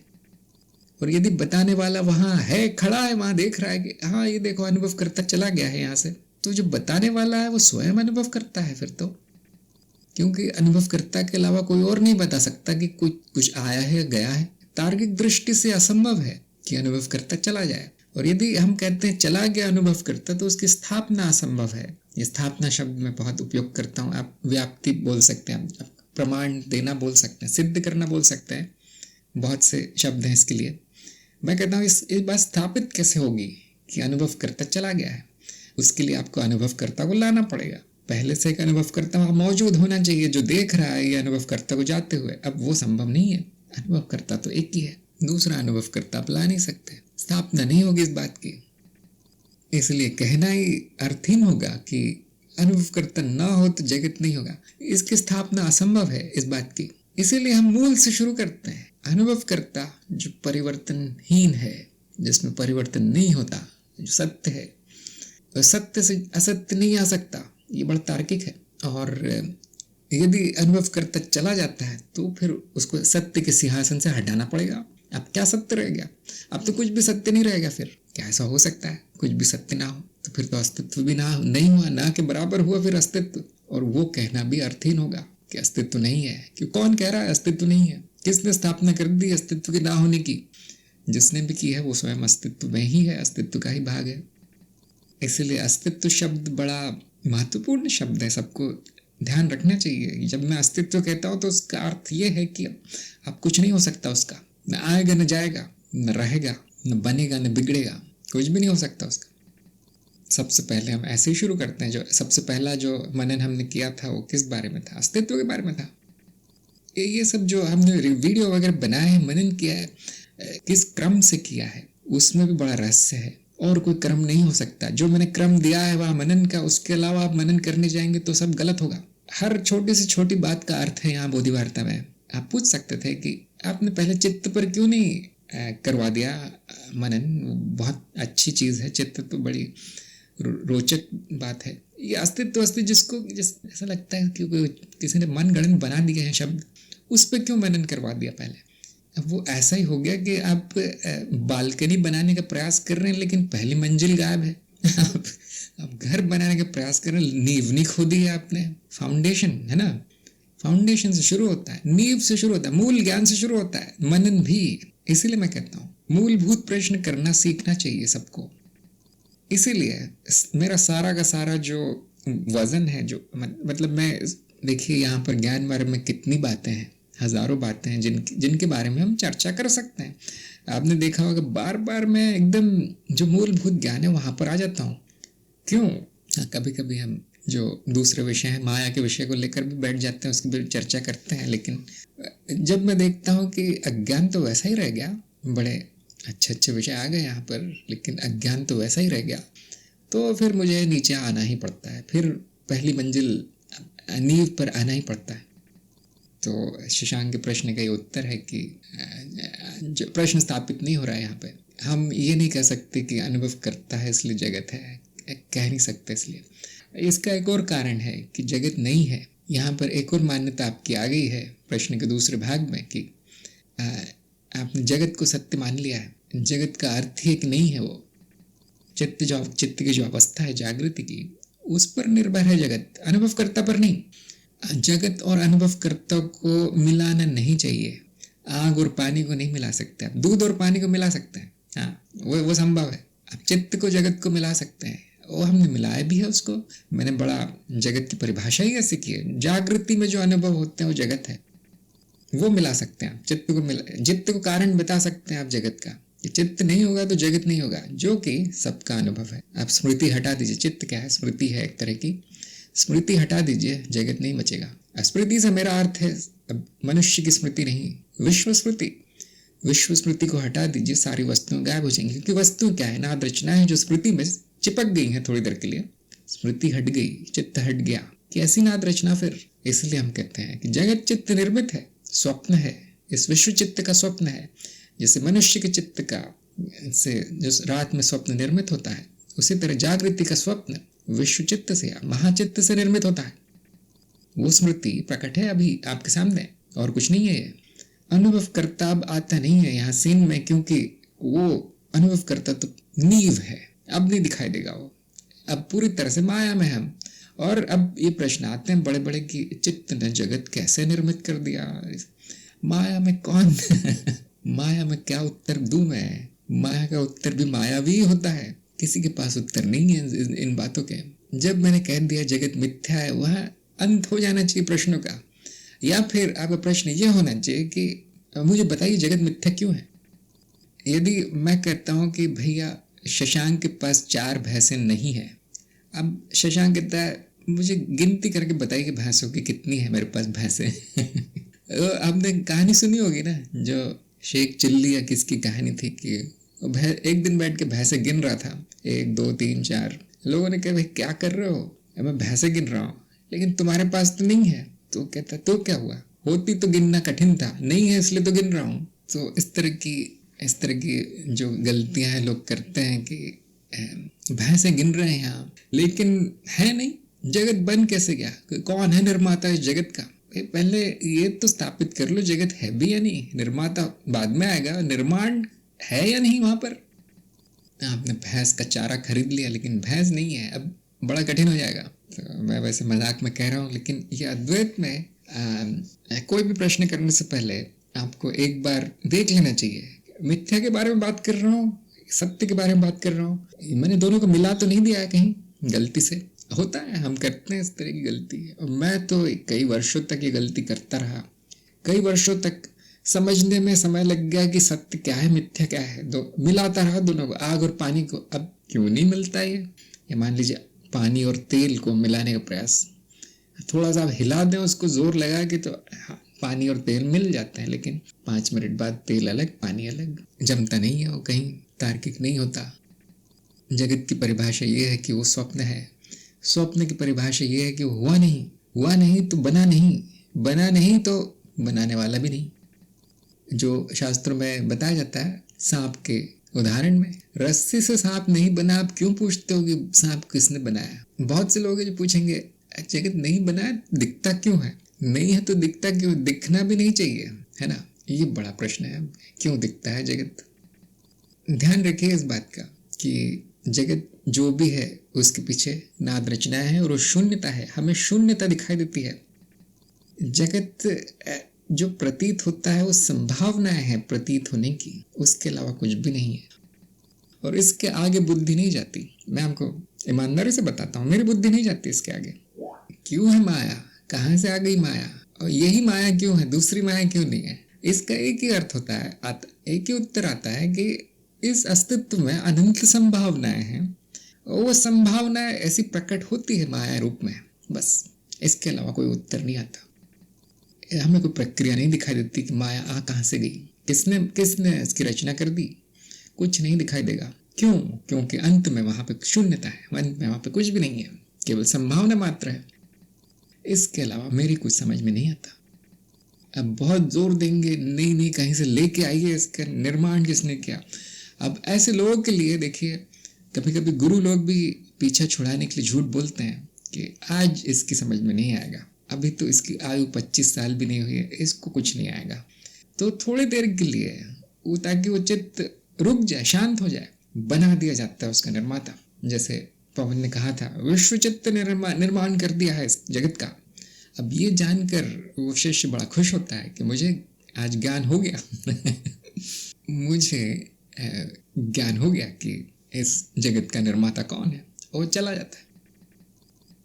शशांक ने पूछा है कि परंतु वह रस्सी ना होती तो सांप हो ही नहीं सकता था। ये प्रश्न भी बहुत लोग पूछते हैं कि सांप का कारण रस्सी है ना? लेकिन ध्यान रखें, यदि आप नहीं होते वहां सांप देखने के लिए तो रस्सी ही होती। कारण चित्त है, रस्सी नहीं। चित्त चाहे तो बिना रस्सी के भी सांप बना सकता है। बहुत लोगों का यह अनुभव होगा कि आप जा रहे हैं कहीं, अंधेरा है, कोई परछाई सी दिखाई देती है और आप डर जाते हैं। अब वहां तो कुछ भी नहीं है। जो एक उदाहरण दिया जाता है शास्त्रों में, एक और उदाहरण दिया जाता है, जो पक्षियों को भगाने के लिए जो आप एक पुतला सा बना देते हैं खेत में, पता नहीं क्या कहते हैं हिंदी में उसको देख के कभी कभी ये आभास होता है कि वहां कोई खड़ा है। अब यदि कभी कभी पुतला ना भी हो तो भी आपको यह आभास हो सकता है, स्मृति से हो सकता है। वो केवल उदाहरण है। देखिए, उदाहरण को आप खींच नहीं सकते आगे कि मैं रस्सी हटा दूं तो फिर तो सांप नहीं रहेगा, लेकिन वो उदाहरण वहां समाप्त हो जाता है। जब चित्त ने रस्सी को सांप समझ लिया, वहां पर वो उदाहरण समाप्त हो जाता है। ये उदाहरण ये नहीं कहता कि रस्सी हटाने से क्या होगा, ये नहीं कहता उदाहरण। अब उदाहरण के बाहर आएंगे तो ये अब इसको सही मायने में यदि रखेंगे तो ये प्रश्न ऐसा हो जाएगा कि अस्तित्व नहीं होता तो जगत भी नहीं हो सकता था। अब ये बात बिल्कुल सही है, लेकिन ऐसा होता है क्या? ऐसा होता है क्या कि अस्तित्व ना हो? ऐसा हो सकता है क्या?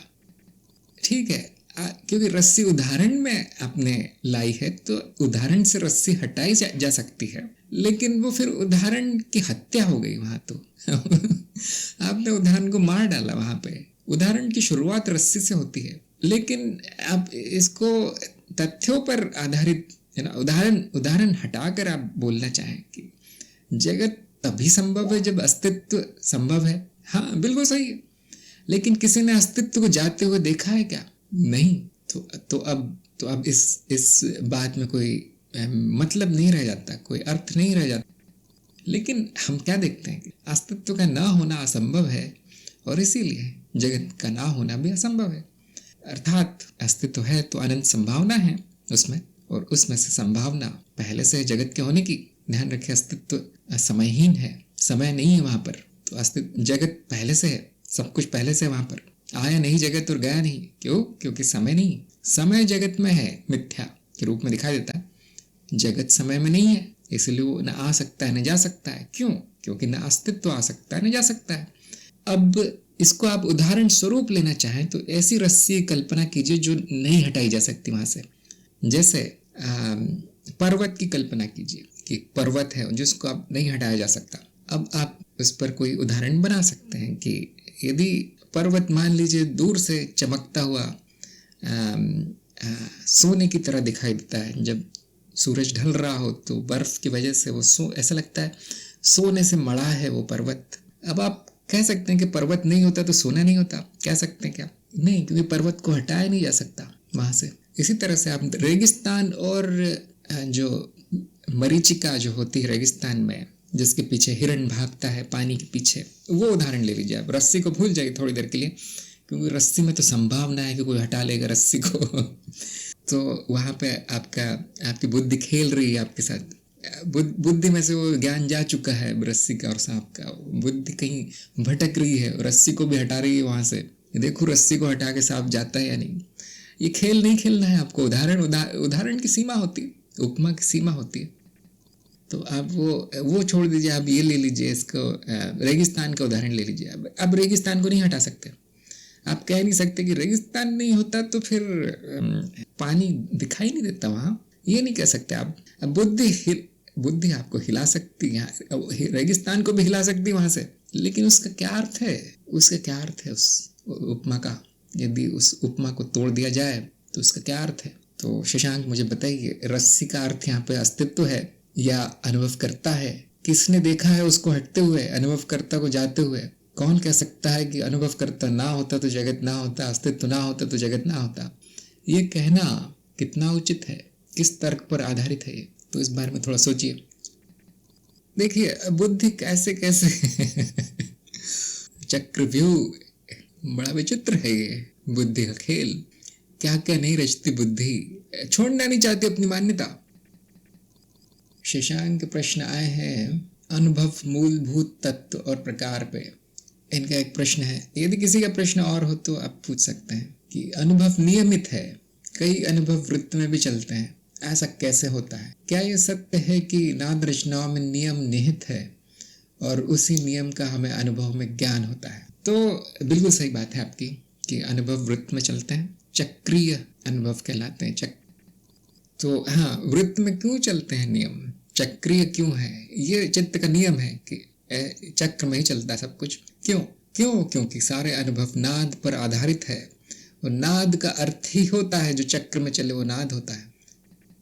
नाद की परिभाषा क्या है? दो अवस्थाओं में बदलाव, एक अवस्था से पहली अवस्था से दूसरी अवस्था, दूसरी अवस्था से पहली अवस्था। ये परिवर्तन जब होगा, जो न्यूनतम परिवर्तन है, इससे छोटा नहीं हो सकता, उसको हम नाद कहते हैं। और ये चक्र है, देखिए ये चक्र है, नाद स्वयं चक्र है, इसलिए नाद आधारित जो भी होगा वो चक्र में चलेगा, वही चक्र बड़े चक्रों के रूप में दिखाई पड़ेगा, इसलिए अनुभव वृत्त में चलते हैं। किसी को यदि ये प्रश्न आया हो कि ये रात दिन क्यों होते हैं, ये मौसम सब उसी क्रम में क्यों चलते हैं, हर साल वही क्यों घटनाएं तो नहीं कहेंगे, लेकिन हर साल वही पृथ्वी का चक्र चल रहा है, और भी बड़े बड़े चक्र चल रहे हैं अस्तित्व में, और युगों का भी बड़ा चक्र है। सबसे बड़ा चक्र आप जानते होंगे, प्रलय और महाप्रलय का चक्र जो है वो।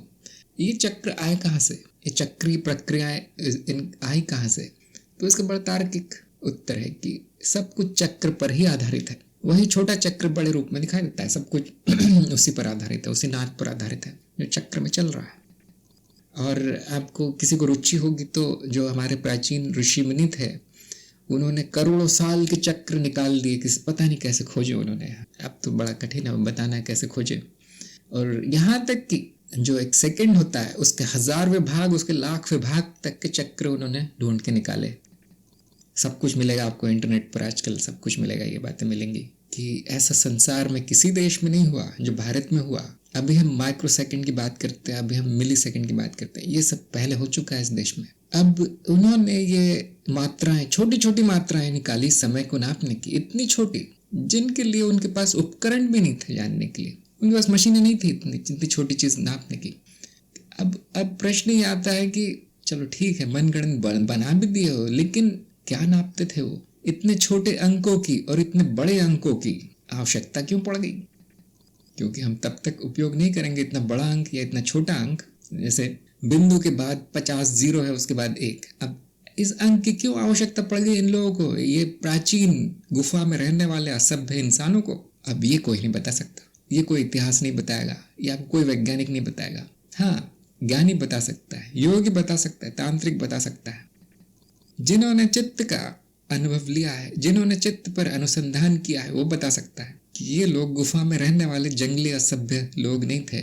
इससे ऊंची जाति इस पृथ्वी पर नहीं आई है आज तक जो इस देश में आई है।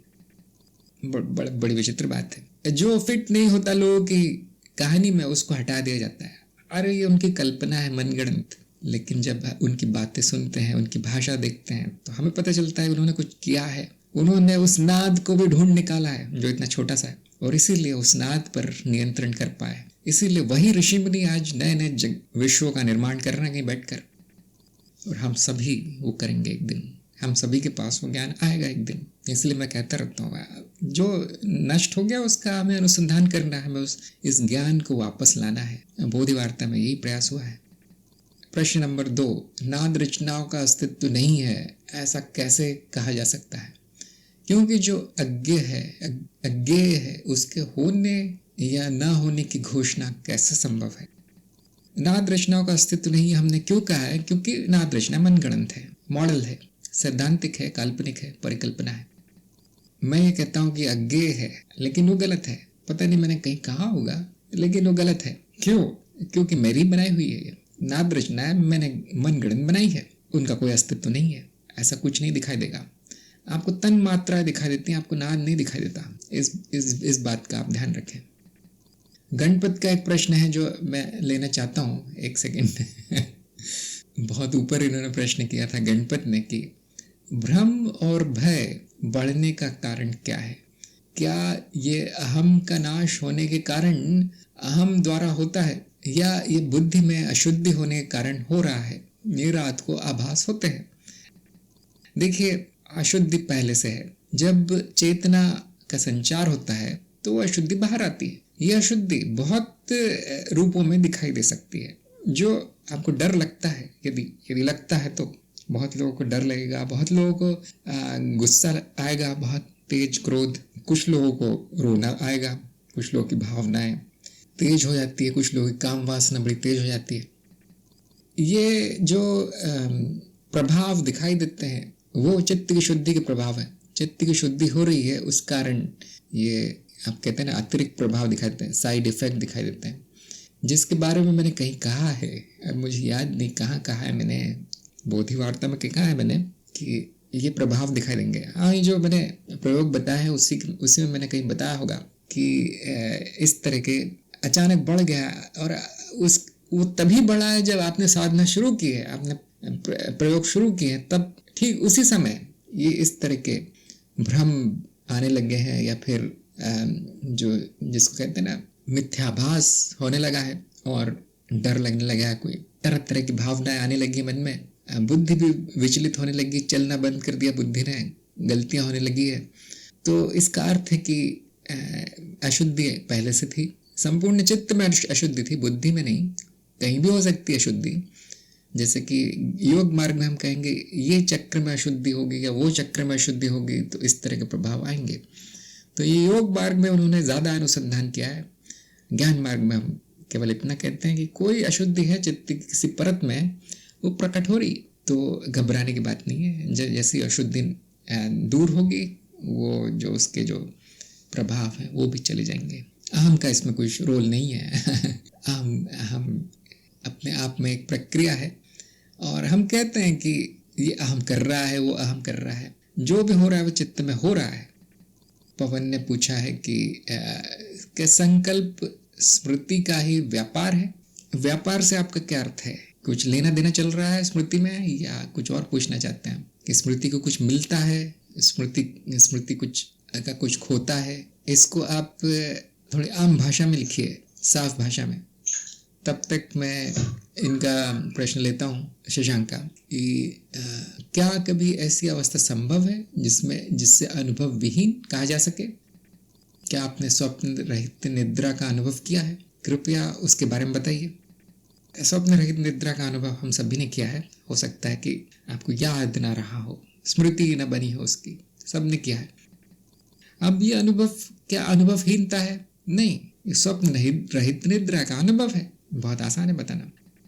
अनुभव विहीन अनुभव क्या होगा? आपने पूछा है अवस्था क्या ऐसी संभव है? जब आप अवस्था नाम लेते हैं तो वो चित्त की अवस्था है ना, और कोई अवस्था नहीं हो सकती, अवस्था चित्त की ही होती है। तो आप कह रहे हैं कि अनुभव विहीन हो जाए वो चित्त, तो फिर वो चित्त विहीन हो गया, वो चित्त भी चला गया, वो अवस्था ऐसी हो गई है जिसमें चित्त ही चला गया है, तो फिर आप उसको अवस्था नहीं कहेंगे। जब चित्त ही नहीं है तो उसकी अवस्था नहीं रहेगी। और आप देख सकते हैं काल्पनिक बात है, चित्त कभी जा नहीं सकता, जो आया नहीं वो जाता नहीं। चित्त, या आप इसको अब सापेक्षिक रूप से कह सकते हैं, क्योंकि माया में आ गए हैं हम, या चित्त की बात चल रही है, तो आप कह सकते हैं कि चित्त हमेशा से है और चित्त कभी आता नहीं, कभी जाता नहीं। क्यों? क्योंकि समय के परे है चित्त, समयहीन है चित्त।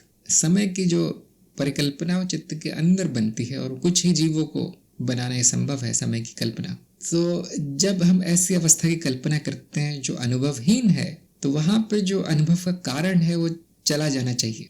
अनुभव का कारण क्या है? चित्त है। नाद रचना का ही अनुभव हो रहा है हमें, नाद रचनाओं का या स्मृति का ही अनुभव हो रहा है, और कोई अनुभव संभव नहीं है। तो जब मैं कहता हूँ अनुभवहीनता है, तो वहां नाद रचनाएं भी नहीं होनी चाहिए, और ऐसा होना संभव नहीं है। हमेशा होंगी नाद रचनाएं, हमेशा हो। क्यों? क्योंकि वो है ही नहीं तो जा नहीं सकती। संभावित है तो संभावित ही रहती है। अब कभी ऐसा लग सकता है कि आज कोई अनुभव नहीं हुआ मुझे, उसका अर्थ ये है कि वो अनुभव इतना सूक्ष्म था जिसमें कोई वस्तुएं इतनी दिखाई नहीं दी, और इसलिए स्मृति में अंकित नहीं हुआ।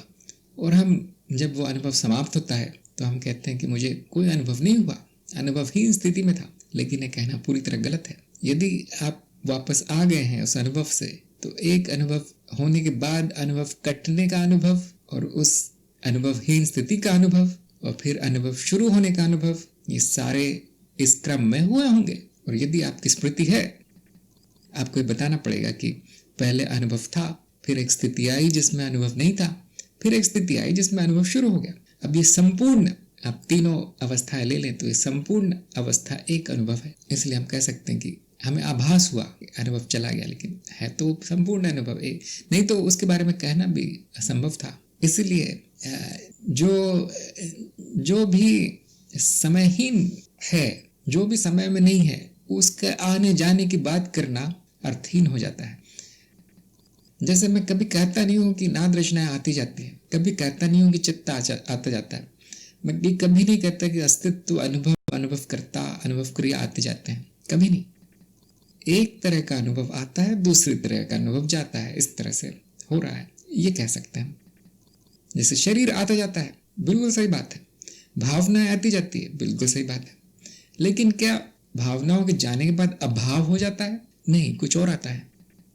जो भी समय के बाहर है उसके बारे में ये कहना कि वो आते हैं और जाते हैं, वही प्रश्न ही गलत हो जाता है।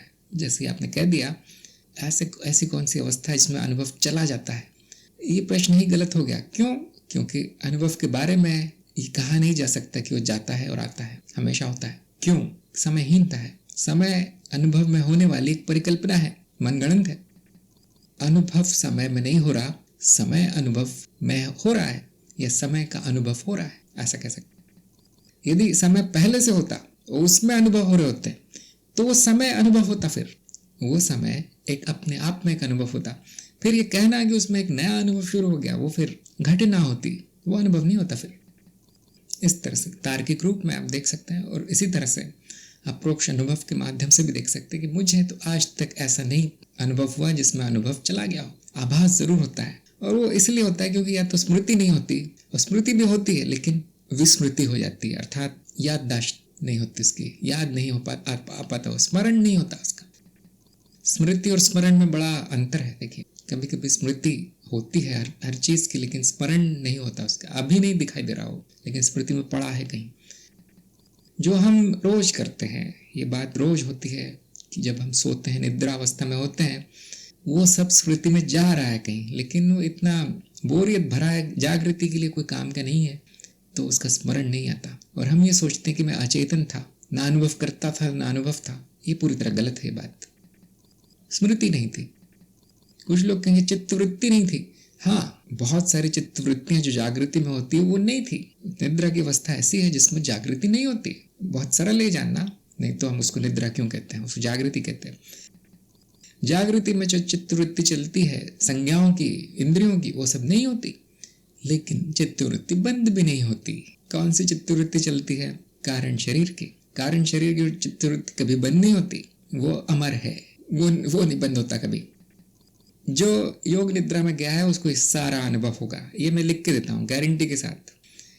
जो भी चेतना का प्रयोग कर रहा है उसकी एक न एक दिन योग निद्रा में एक न एक दिन निद्रा में चेतना आ जाएगी। वहाँ आप ये सब देख सकते हैं कि कारण शरीर की क्या वृत्ति चल रही है, सूक्ष्म शरीर की क्या वृत्ति चल रही है, कितने लोगों में घूम फिर के आता है वो सूक्ष्म शरीर, सब दिखाई देगा, सब कुछ प्रत्यक्ष होगा आपके सामने। हाँ, सब माया है, लेकिन अभी आपकी चेतना शून्य है। आपकी चेतना जागृति में भी शून्य है। आप 90% आपका दिन भूल जाता है आपको। क्या आप कहते हैं कि अनुभव नहीं था? आपका 90% जीवन स्मृति से जा चुका है, स्मरण के बाहर है। क्या आप कह सकते हैं कि अनुभव नहीं हुआ? बड़ी विचित्र बात है ये, बड़ी विचित्र बात है कि मैं नहीं जानता कि 10 साल पहले मैंने क्या खाया था। इस दिन 16 दिसंबर को सुबह क्या खाया था मैं नहीं जानता। अब मैं क्या ये कहता हूँ कि मैंने कुछ खाया नहीं था उस दिन, या मैं जीवित नहीं था उस दिन, मैं था ही नहीं उस दिन? क्यों? याद नहीं है, तो मैं हूँगा भी नहीं, मैं चला गया हूँगा उस दिन, कहीं गायब हो गया हूँगा। लेकिन हम ये नहीं कहते। क्यों? मैं कहूँगा तो लोग हंसेंगे ये बात सुन के। तुम्हारी याददाश्त नहीं है, इसका मतलब ये नहीं कि तुमने उस दिन कुछ किया नहीं, कुछ खाया पिया नहीं, या तुम गायब थे उस दिन, लोग मुझे पागल समझेंगे। लेकिन यही बात, ठीक यही तर्क मैं उपयोग में लाता हूँ जब मैं कहता हूँ कि निद्रा में मैं अनुभव करता नहीं था, निद्रा में मैं नहीं था, निद्रा में चित्त नहीं था, निद्रा में स्मृति नहीं थी, निद्रा में अनुभव नहीं था। भाई याद नहीं है आपको? आप ये कैसे कह सकते हो कि वो सब नहीं था? और ये नहीं था तो जादू से कैसे आ गए सुबह? सब कुछ प्रकट कैसे हो गया सुबह? ये कौन सा जादू हो गया? जो चला गया था वो आ कैसे गया? वही तर्क हम जब जीवन में उपयोग करते हैं तो हंसी का कारण है। वही तर्क अध्यात्म में उपयोग करते हैं तो लोग अपने आप को बड़ा 30 मार का समझते हैं कि देखो मैंने सिद्ध कर दिया कि अनुभव करता तो आता जाता है। ऐसा कुछ नहीं है। इससे यही सिद्ध होता है कि बुद्धि नहीं चल रही है उस व्यक्ति की, और कुछ सिद्ध नहीं होता। ये इस तरह की तीक्ष्ण बुद्धि, इस तरह का तर्क आपको अनुभव से ही आएगा, गुरुजनों को सुनते सुनते ही आएगा। बड़ा कठिन है इस बुद्धि के जाल से निकलना। गलत जो ज्ञान हो गया, अज्ञान हो गया है, बड़ा कठिन है। आपका जीवन बीत जाएगा यही मान के कि नींद में सब चला जाता है, जीवन भर आपको ध्यान नहीं आएगा। यहाँ पर गुरु के बड़ा महत्व है, गुरु बताएगा कहाँ गलती है। प्रश्न नंबर 4, जो आखिरी प्रश्न होगा आज का, कि चौथे भाग में हमने कहा था कि अनुभव, अस्तित्व, अनुभव करता एक ही है, और यहाँ हम कह रहे हैं कि अनुभव माया है, तो क्या संपूर्ण अस्तित्व ही माया है? मैंने बहुत बार कहा है कि अस्तित्व में आप द्वैत को ना मिलाएं तो बहुत अच्छा रहेगा। अभी आशु के प्रश्न का उत्तर हमने दिया है। मैंने क्या कहा है? अस्तित्व में माया भी है, अस्तित्व में माया का अभाव भी है, अस्तित्व में सत्य भी है, अस्तित्व में सत्य का अभाव भी है, अस्तित्व संपूर्णता है, शून्यता है, अज्ञेय है, सब कुछ है और सब कुछ नहीं है। ऐसा ही उत्तर आएगा। हम पूछेंगे संपूर्ण अस्तित्व ही माया है क्या? हाँ, बिल्कुल, संपूर्ण अस्तित्व माया है, और क्योंकि वो संपूर्ण है उसमें सत्य भी है। क्या अनुभव करता माया है? हाँ, अनुभव करता भी माया है और अनुभव करता सत्य भी है। क्या अनुभव माया है? हाँ, अनुभव माया है और सत्य भी है। ये अद्वैत के स्तर पर उत्तर आएगा। जैसे ही आप अद्वैत से द्वैत में आते हैं, अब हमें सत्य असत्य के बारे में कहना संभव हो जाता है। अद्वैत में जब तक है वहाँ सत्य असत्य चलता नहीं है। देखिए, क्योंकि सत्य द्वैत हो गया है ना, जहाँ सत्य है वहाँ असत्य है, जहाँ सत्य वहाँ सत्य है, ये द्वैत की बात हो गई। जब मैं कहता हूँ अद्वैत तो दोनों होंगे, दोनों नहीं होंगे, और इस तरह से उत्तर आएगा। जैसे ही हम द्वैत में कदम रखते हैं अब संभव हो जाता है। अब मैं अपने मानदंड ला सकता हूँ खींच के। मानदंड क्या थे हमारे सत्य के, बताइए। अच्छा, जो परिवर्तनशील है वो असत्य है, वो माया है। देखो मैं क्या है द्वैत में क्या है जो परिवर्तनशील है, और अब बड़ा आसान है बताना। जो अनुभव का भाग है वो परिवर्तनशील है, इसीलिए उसको माया कह दिया गया, इसीलिए वो असत्य है, इसीलिए वो मिथ्या है। यदि आपके सत्य के मानदंड कुछ और होते, कुछ और कह सकते थे उसके बारे में, तो सब लोग, सभी जन, सभी साधक द्वैत को अद्वैत में ना मिलाएं। अब मेरे पास कोई अच्छा उदाहरण भी नहीं है। अद्वैत का उदाहरण कहाँ से लाए? कोई किसी को याद है कोई उदाहरण इसका? क्योंकि जब हम अद्वैत की बात करते तो वो वहाँ बुद्धि के द्वारा नहीं पहुंचा जा सकता। बहुत लोग प्रयास कर रहे हैं अद्वैत को बुद्धि से जान लूं, और मैं पहला ही वाक्य कहता हूँ, यहाँ बुद्धि मत लाना। जो अस्तित्व है उसमें बुद्धि है, बुद्धि से नहीं जाना जा सकता अस्तित्व को। बुद्धि से छोटी मोटी चीजें जानी जा सकती है, अर्थात माया को जाना जा सकता है बुद्धि से, और कुछ नहीं जाना जा सकता बुद्धि से। हाँ, पानी और सागर का, हाँ ये भी एक अच्छा उदाहरण है कि संपूर्ण सागर माया है, क्योंकि उसमें ये लहरें आनी जानी है। अब क्या कहेंगे हम सागर के बारे में? लहरें उठ रही हैं उसमें, हाँ ठीक है। पानी भी है, हाँ ठीक है। पानी है तो लहरें हैं तो दिखाई पड़ता है सागर। अब क्या लहरें हैं इसलिए सागर माया हो गया? और अब ये कहना संभव नहीं है। हम संपूर्णता को देखें, यदि लहरों के साथ मिलाकर देखें, जो अनुभव क्रिया है, मैंने बहुत बार कहा अनुभव क्रिया ही अस्तित्व है, इसके आगे अस्तित्व नहीं है। दोनों को मिलाकर देखें तो आप केवल यही कह पाएंगे कि देखिए लहरें भी हैं, और क्योंकि लहरें पानी का ही रूप है इसलिए पानी है, लहरें नहीं भी है, और क्योंकि लहरों के रूप में दिखाई देता है इसलिए पानी नहीं भी है। इस तरह का कोई कुछ उल्टा सीधा जवाब आएगा। इसका क्या अर्थ है? इस जवाब का कोई अर्थ नहीं है, अर्थहीन है। क्यों अर्थहीन है? क्योंकि बुद्धि के द्वारा जानने का प्रयास किया जा रहा है सागर को, जिसको कि नहीं जान सकता, उसको नहीं जाना जा सकता बुद्धि के द्वारा। ध्यान रखें, बुद्धि अनुभव को पर काम करती, बुद्धि एक वृत्ति है चित्त की जो अनुभव पर कार्य करती है। अनुभवकर्ता पर भी नहीं कार्य कर सकती बुद्धि। अनुभव किसका होता है? चित्त का होता है। अर्थात बुद्धि चित्त के, जो चित्त का भाग है, वो चित्त के दूसरे भाग पर कार्य करती है, प्रतिक्रिया है एक तरह की बुद्धि। जो तर्क वगैरह, अनुमान वगैरह जो हम लगाते हैं सब। अब कोई बताएगा मुझे बुद्धि माया है या सत्य है? कौन बताएगा? आशु, माया है। हाँ जी, माया है। आती जाती है तो माया है। अब जो माया है वो संपूर्ण अस्तित्व को कैसे जान सकती है? एक सेकंड के लिए सोचिए और बताइए। जो बूंद है सागर की, वो सारे संपूर्ण सागर को कैसे जान सकती है? मैं जानता हूँ सागर बूंद को जान सकता है, सागर अपने अंदर उठने वाली लहरों को जान सकता है। जो लहर है वो सागर को कैसे जान सकती है? एक सेकंड सोच के बताएं। बुद्धि माया है, वो जो सत्य के भी परे है, सत्य असत्य के परे है, संपूर्णता। कैसी बुद्धि है जो जान पाएगी उसको? जब मैं कहता हूँ कि देखिए बुद्धि का उपयोग मत कीजिए, इसका बहुत से लोग लगा लेते हैं कि ये शायद ये समझ रहे हैं कि मेरी बुद्धि नहीं, इतनी बुद्धि नहीं है, मैं बुद्धिहीन हूँ, मैं बेवकूफ़ हूँ। ऐसा नहीं कहता मैं। आप दुनिया भर की बुद्धि ले आइए, आपको नहीं समझ में आएगा अस्तित्व क्या है। अस्तित्व अज्ञेय है, अस्तित्व अद्वैत है। नहीं तो हम अद्वैत नहीं कहते, उसको कुछ और कहते हैं। बुद्धि से चीड़ फाड़ कर चुके होते हैं अस्तित्व की सारी। क्यों नहीं समझ में आता क्या है? बुद्धि नहीं जाती वहाँ। बुद्धि माया को ही समझ सकती है। इसलिए संपूर्ण ज्ञान जो बुद्धि के द्वारा अर्जित होता है, संपूर्ण ज्ञान मिथ्या है।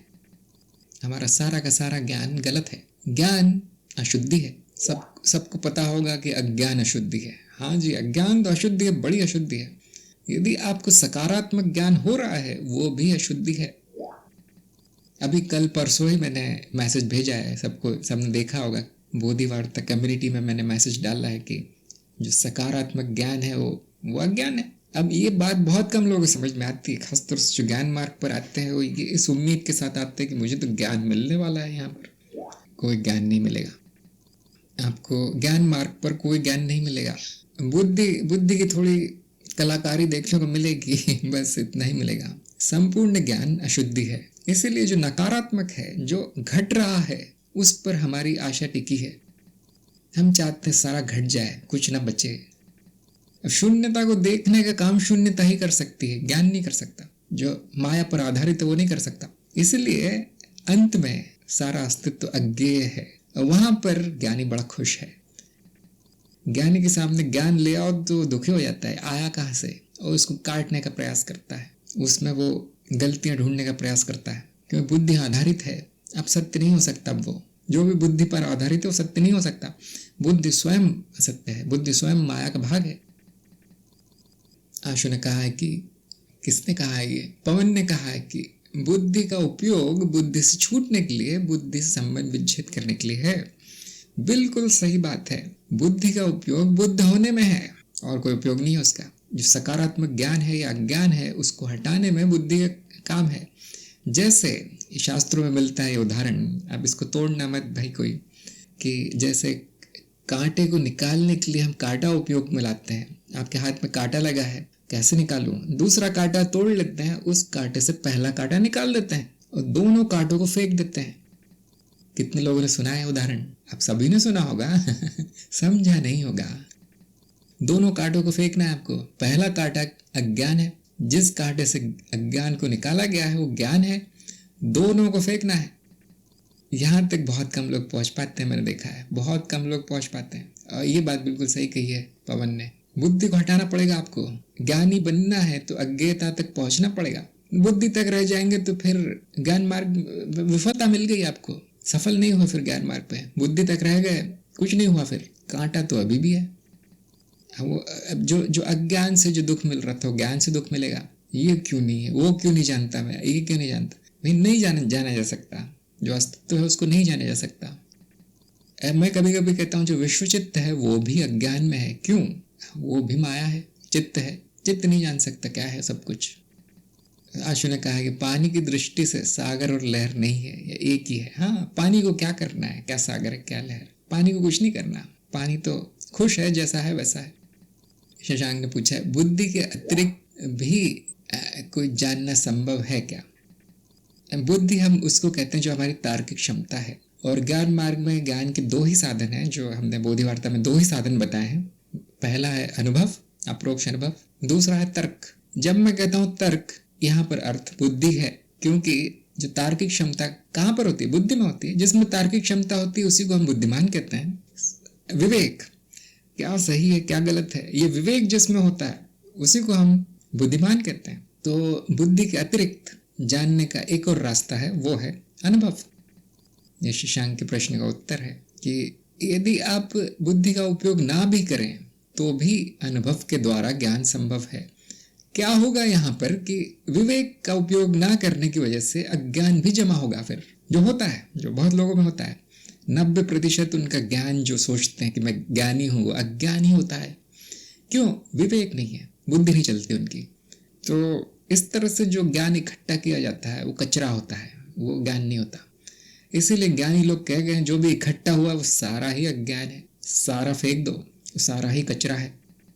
वो अनुभव से इकट्ठा किया गया है तो पूरी तरह कचरा है। क्यों? क्योंकि माया है, सभी अनुभव मिथ्या है। यदि आपने विवेक का प्रयोग किया है, सही गलत का, या फिर बुद्धि का, तर्क का प्रयोग किया गया है, तो उस कचरे में से आपने कुछ मोती चुने हैं, ऐसा कह सकते हैं। थोड़ा कुछ काम की वस्तु आपने चुन ली है वहाँ, उसमें से बड़े काम आते हैं, जीवन में बड़ा काम आता है, जीवन के लिए काम आता है, जीवित रहने में, इस जीवन को चलाने में वो ज्ञान काम आता है, जिसको हम विज्ञान भी कहते हैं। उसके अलावा है तो कचरा ही, कचरे में से ही बिना गया है। तो बुद्धि से थोड़ा शुद्धिकरण हो जाता है ज्ञान का, लेकिन और कुछ नहीं मिलता।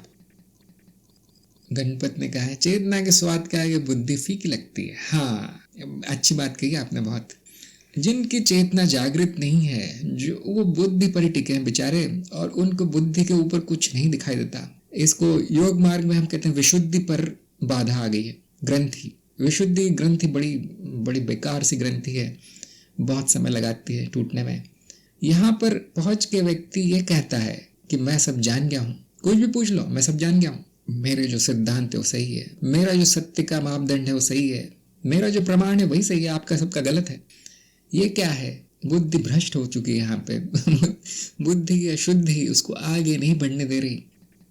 जिस दिन आप विशुद्धि को पार करेंगे, आप देखेंगे बुद्धि में कुछ नहीं रखा है। जैसे इन्होंने कहा फीकी लगती है। एक बार आप मिठाई खा ले तो उसके आगे फिर कुछ भी खा ले जो मीठा है, चाय पी ले आप, सब फीका लगेगा, सब फीका लगेगा। जैसे मैं उदाहरण देता हूँ, जो अभी भी बुद्धि के स्तर पर है उस समझना चाहते हैं मैं क्या कह रहा हूँ या गणपत ने क्या कहा है। तो उदाहरण ये है कि जिनकी बुद्धि जागृत है उनको भावनाओं में कुछ दिखाई नहीं देता। जो भावनाओं को लेकर बैठे हैं, भावनाओं को बड़ा महत्व देते हैं। क्यों? क्योंकि बुद्धि जागृत नहीं है, बुद्धि नहीं चलती उनकी। जिनकी बुद्धि बहुत तेज है उनके लिए भावनाएं किसी काम की नहीं है, और वो उनका भावनाओं पर बड़ा अच्छा नियंत्रण होता है। ऐसा नहीं कह सकते कि उनकी भावनाएं मर गई, ऐसा नहीं कह सकते। उनका भावनाओं पर बहुत अच्छा नियंत्रण आ जाता है। क्यों? बुद्धि अच्छी चल रही है। उनको पता है कि भावनाएं किसी काम की नहीं है, और वो ऐसा कह सकते हैं भावनाएं में जो मिठास थी, जो रस था, वो चला जाता है, क्योंकि बुद्धि बहुत तेज है। जो बुद्धिमान व्यक्ति है वो भावनाओं के कभी प्रभाव में नहीं आते, कुछ करते नहीं भावनात्मक हो गए। जो बुद्धिहीन है वो बड़े भावुक से होते हैं, हर बात पर रोना शुरू कर देते हैं, हर बात पे बुरा मान जाते हैं, हर बात पे हिंसा आ जाती है उनमें, गुस्सा आ जाता है, उनको ईर्ष्या आ जाती है। ये कौन लोग हैं? ये बुद्धिहीन लोग हैं। उसी तरह से जिनकी चेतना जागृत है उनको बुद्धि में कोई रस नहीं आता, फिर तर्क वितर्क करने का कोई मन नहीं होता उनका। कोई आगे कहता है कि देखिए आपने जो कहा है वह सत्य है, मुझे पसंद नहीं आया जो आपने कहा है। जिनकी चेतना जागृत है वो यही कहेंगे हाँ बिल्कुल सही बात है, वो सब जो मैंने कहा वो सब बेकार है, वो सब गलत है, आप जो कह रहे हो बिल्कुल सही है। यहाँ पर अंत हो जाता है उस झगड़े का, यहाँ पर अंत हो जाता है उस वाद विवाद का। जो बुद्धि के स्तर पर है वो वाद विवाद करता है, मैं सही हूं तुम गलत हो, ये कौन करता है? जो बुद्धि के स्तर पर है। जो बुद्धि के ऊपर है वो कभी किसी से वाद विवाद नहीं करेगा, कभी नहीं। वो जानता है कि मैं जो जानता हूँ वो भी गलत है और तुम जो जानते हो वो तो पूरी तरह गलत है, अब क्या फायदा बताने से क्या फायदा। मौन उनका शब्द है, मौन उनका विवाद है, मौन उनका तर्क है। मौन से बड़ा ज्ञान नहीं है। जो चेतना में वही जान सकता है और कोई नहीं। शशांक ने कहा अद्वैत को अनुभव से जाना जा सकता है, वहाँ अनुभव तो है ही नहीं। नहीं, अद्वैत को नहीं जाना जा सकता, माया को जाना जा सकता है अनुभव से। अद्वैत अज्ञेय है। आपको चाहिए तो मैं लिख के देता हूँ, आपको ईमेल भेज देता हूँ, आप उसका बड़े बड़े अक्षरों में छपवा के पोस्टर लगा लीजिए और इस पर बड़ा ध्यान कीजिए कि क्यों अज्ञेय है, क्यों है ऐसा कि नहीं जाना जा सकता। इसका कारण बड़ा आसान है बताना है कि क्यों नहीं जाना जा सकता। वहाँ कुछ नहीं है जानने के लिए। अस्तित्व में जो अद्वैत है उसमें जानने का कुछ भी नहीं है, केवल होने का है जो वो पहले से है। बहुत से लोग प्रश्न करेंगे अब अनुभव करता मैं हूँ, मैं आत्मा हूँ, क्यों नहीं जाना जा सकता जब मैं हूँ तो। अब एक बार एक नज़र डाल के देखिए, दृष्टि आप आत्मन पे डाल के देखिए। जिन्होंने अनुभवकर्ता के गुण का वीडियो देखा है वो जानते होंगे शून्यता है वहाँ। शून्यता में क्या जाना जा सकता है?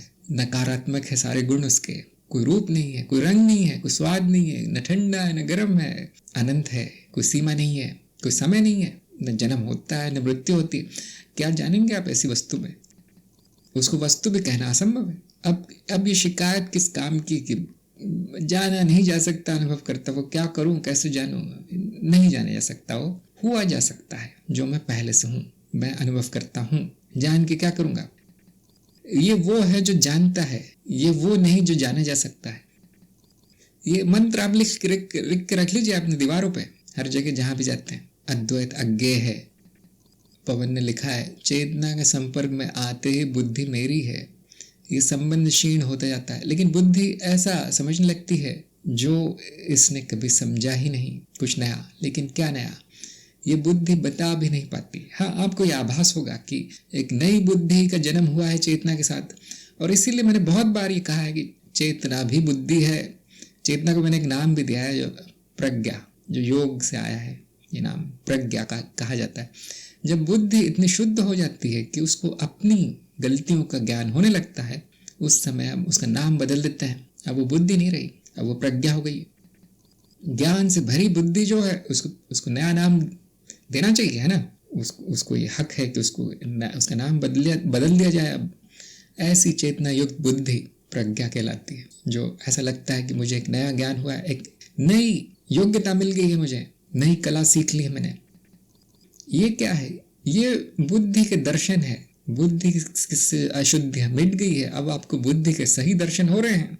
दर्शन कैसे हो सकते हैं? बुद्धि के ऊपर जाकर ही हो सकते हैं। विशुद्धि से विशुद्धि के दर्शन नहीं होंगे। विशुद्धि को नहीं पता बुद्धि क्या है, विशुद्धि को उसको उपयोग आता है। आज्ञा को पता है बुद्धि क्या है, आज्ञा जानता है बुद्धि क्या है, विशुद्धि क्या है। ये चित्त का नियम है कि जिस परत पर आप हैं वहां से निचली परत जानी जा सकती है, उससे निचली परतों पर नियंत्रण आ सकता है, लेकिन उस परत पे और उसके ऊपरी परतों पे कोई नियंत्रण नहीं आता, उन्हें ज्ञान भी नहीं होता।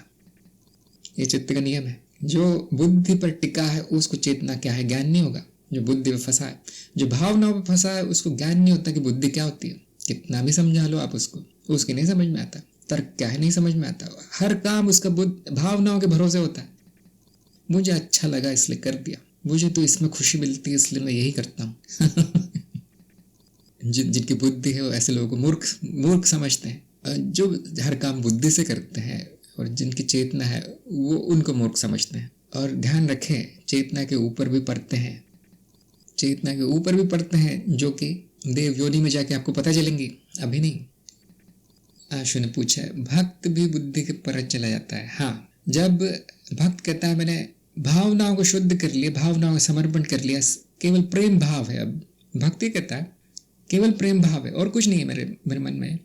बुद्धि के बारे में क्या कहता है? मैंने बुद्धि को का भी समर्पण कर दिया, मेरे कोई प्रश्न नहीं है। मैं किसी बात पे कोई मेरी शंका नहीं बची, मैं किसी को शक नहीं करता किसी चीज पर। ये क्या है? ये संपूर्ण समर्पण है। इसलिए मैं कहता हूँ भक्त तो पहले ही पहुंच गया है वहां। जहाँ ज्ञानी पहुंचना चाहता है वहां पर भक्त पहले पहुंच गया है, समर्पण में है। अब चक्कर ये है कि ऐसा भक्त ढूंढने से भी नहीं मिलता। जो भी भक्त मिलता है वो किसी न किसी स्वार्थ में लीन है। पवन ने पूछा है, ज्ञान कर्म भक्ति तीनों की परिणति एक है, लेकिन विवेक तीनों में अनिवार्य है क्या? ऐसा नहीं है। बिल्कुल है, ऐसा है, बिल्कुल है। इसलिए मैं कहता हूँ कि जो भक्ति ज्ञान के बिना है वो बड़ी अंधी भक्ति है, अंधश्रद्धा है वो, राइट। जो भक्ति भक्त को पता ही नहीं किसकी भक्ति कर रहा है वो, हम ऐसी भक्ति में क्या रखा है। ज्ञान भी जहाँ पे समर्पण नहीं है वो ज्ञान किस काम का। नहीं मैं तो गुरु से ज्यादा जानता हूँ, नहीं मैंने वो किताब पढ़ ली है जो किसी को नहीं पता, अब मैं सब जान गया हूँ। समर्पण का अभाव है, अब उसकी प्रगति नहीं होगी, अब वो ज्ञान मार्ग पे आगे नहीं बढ़ेगा। तो हाँ, इस बात पे हमने एक बार बात की थी कि सभी को एक जगह मिलना पड़ता है, उसके बाद ही उस भक्त, उस ज्ञानी के सामने, उस साधक के सामने ईश्वर प्रकट होता है। सबको एक साथ मिलना पड़ता है, ज्ञान में समर्पण लाना पड़ता है, भक्ति में ज्ञान लाना पड़ता है, कर्म में ज्ञान और भक्ति दोनों लाने पड़ते हैं। और ज्ञानी को भी कर्म करना पड़ता है और भक्त को भी कर्म करना पड़ता है। इसीलिए अंत में सारे मार्ग जाके मिल जाते हैं। जब आप पहाड़ के नीचे खड़े हैं तो कोई उत्तर से आ रहा है, कोई दक्षिण से आ रहा है, ऐसा लगेगा। जा कहाँ रहे हैं? वो सब एक जगह जा रहे हैं।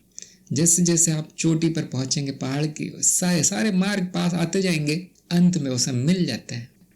वहां मार्गों का झगड़ा खत्म हो जाता है। इसीलिए जो परम ज्ञानी है, जो चेतना के स्तर तक पहुंच चुका है, वो उसका किसी से झगड़ा नहीं है। वो भक्त को भी गले लगाता है, कर्मयोगी को भी गले लगाता है, और ज्ञानी को भी अज्ञानी को भी, सबको सब बराबर है उसके लिए। ऐसे लोगों को हम संत कहते हैं। चलो तुम आ गए हो, बैठ जाओ। तुम्हें कुछ नहीं आता, तुम आ गए हो, अच्छा तुम भी बैठ जाओ, सब लोग सुन लो। यहाँ पर हम आज की सत्संग समाप्त करते हैं क्योंकि 10 बजने वाले हैं। और बहुत अच्छे प्रश्न थे। ऐसे प्रश्न आप लिखते रहें, भेजते रहें, वीडियो देखते रहें और अपने लेख भेजते रहें। समीक्षाओं को पढ़ें और जो गलतियां हैं उसको ठीक करते रहें, आपको जल्दी काम हो जाएगा। वही गलतियां आपने 6 महीने बाद ठीक करनी पड़ी तो बुरा लगेगा। सभी का आज की सत्संग में आने के लिए बहुत बहुत धन्यवाद, और मैं आपसे फिर मिलूँगा अगले बुधवार 7 बजे।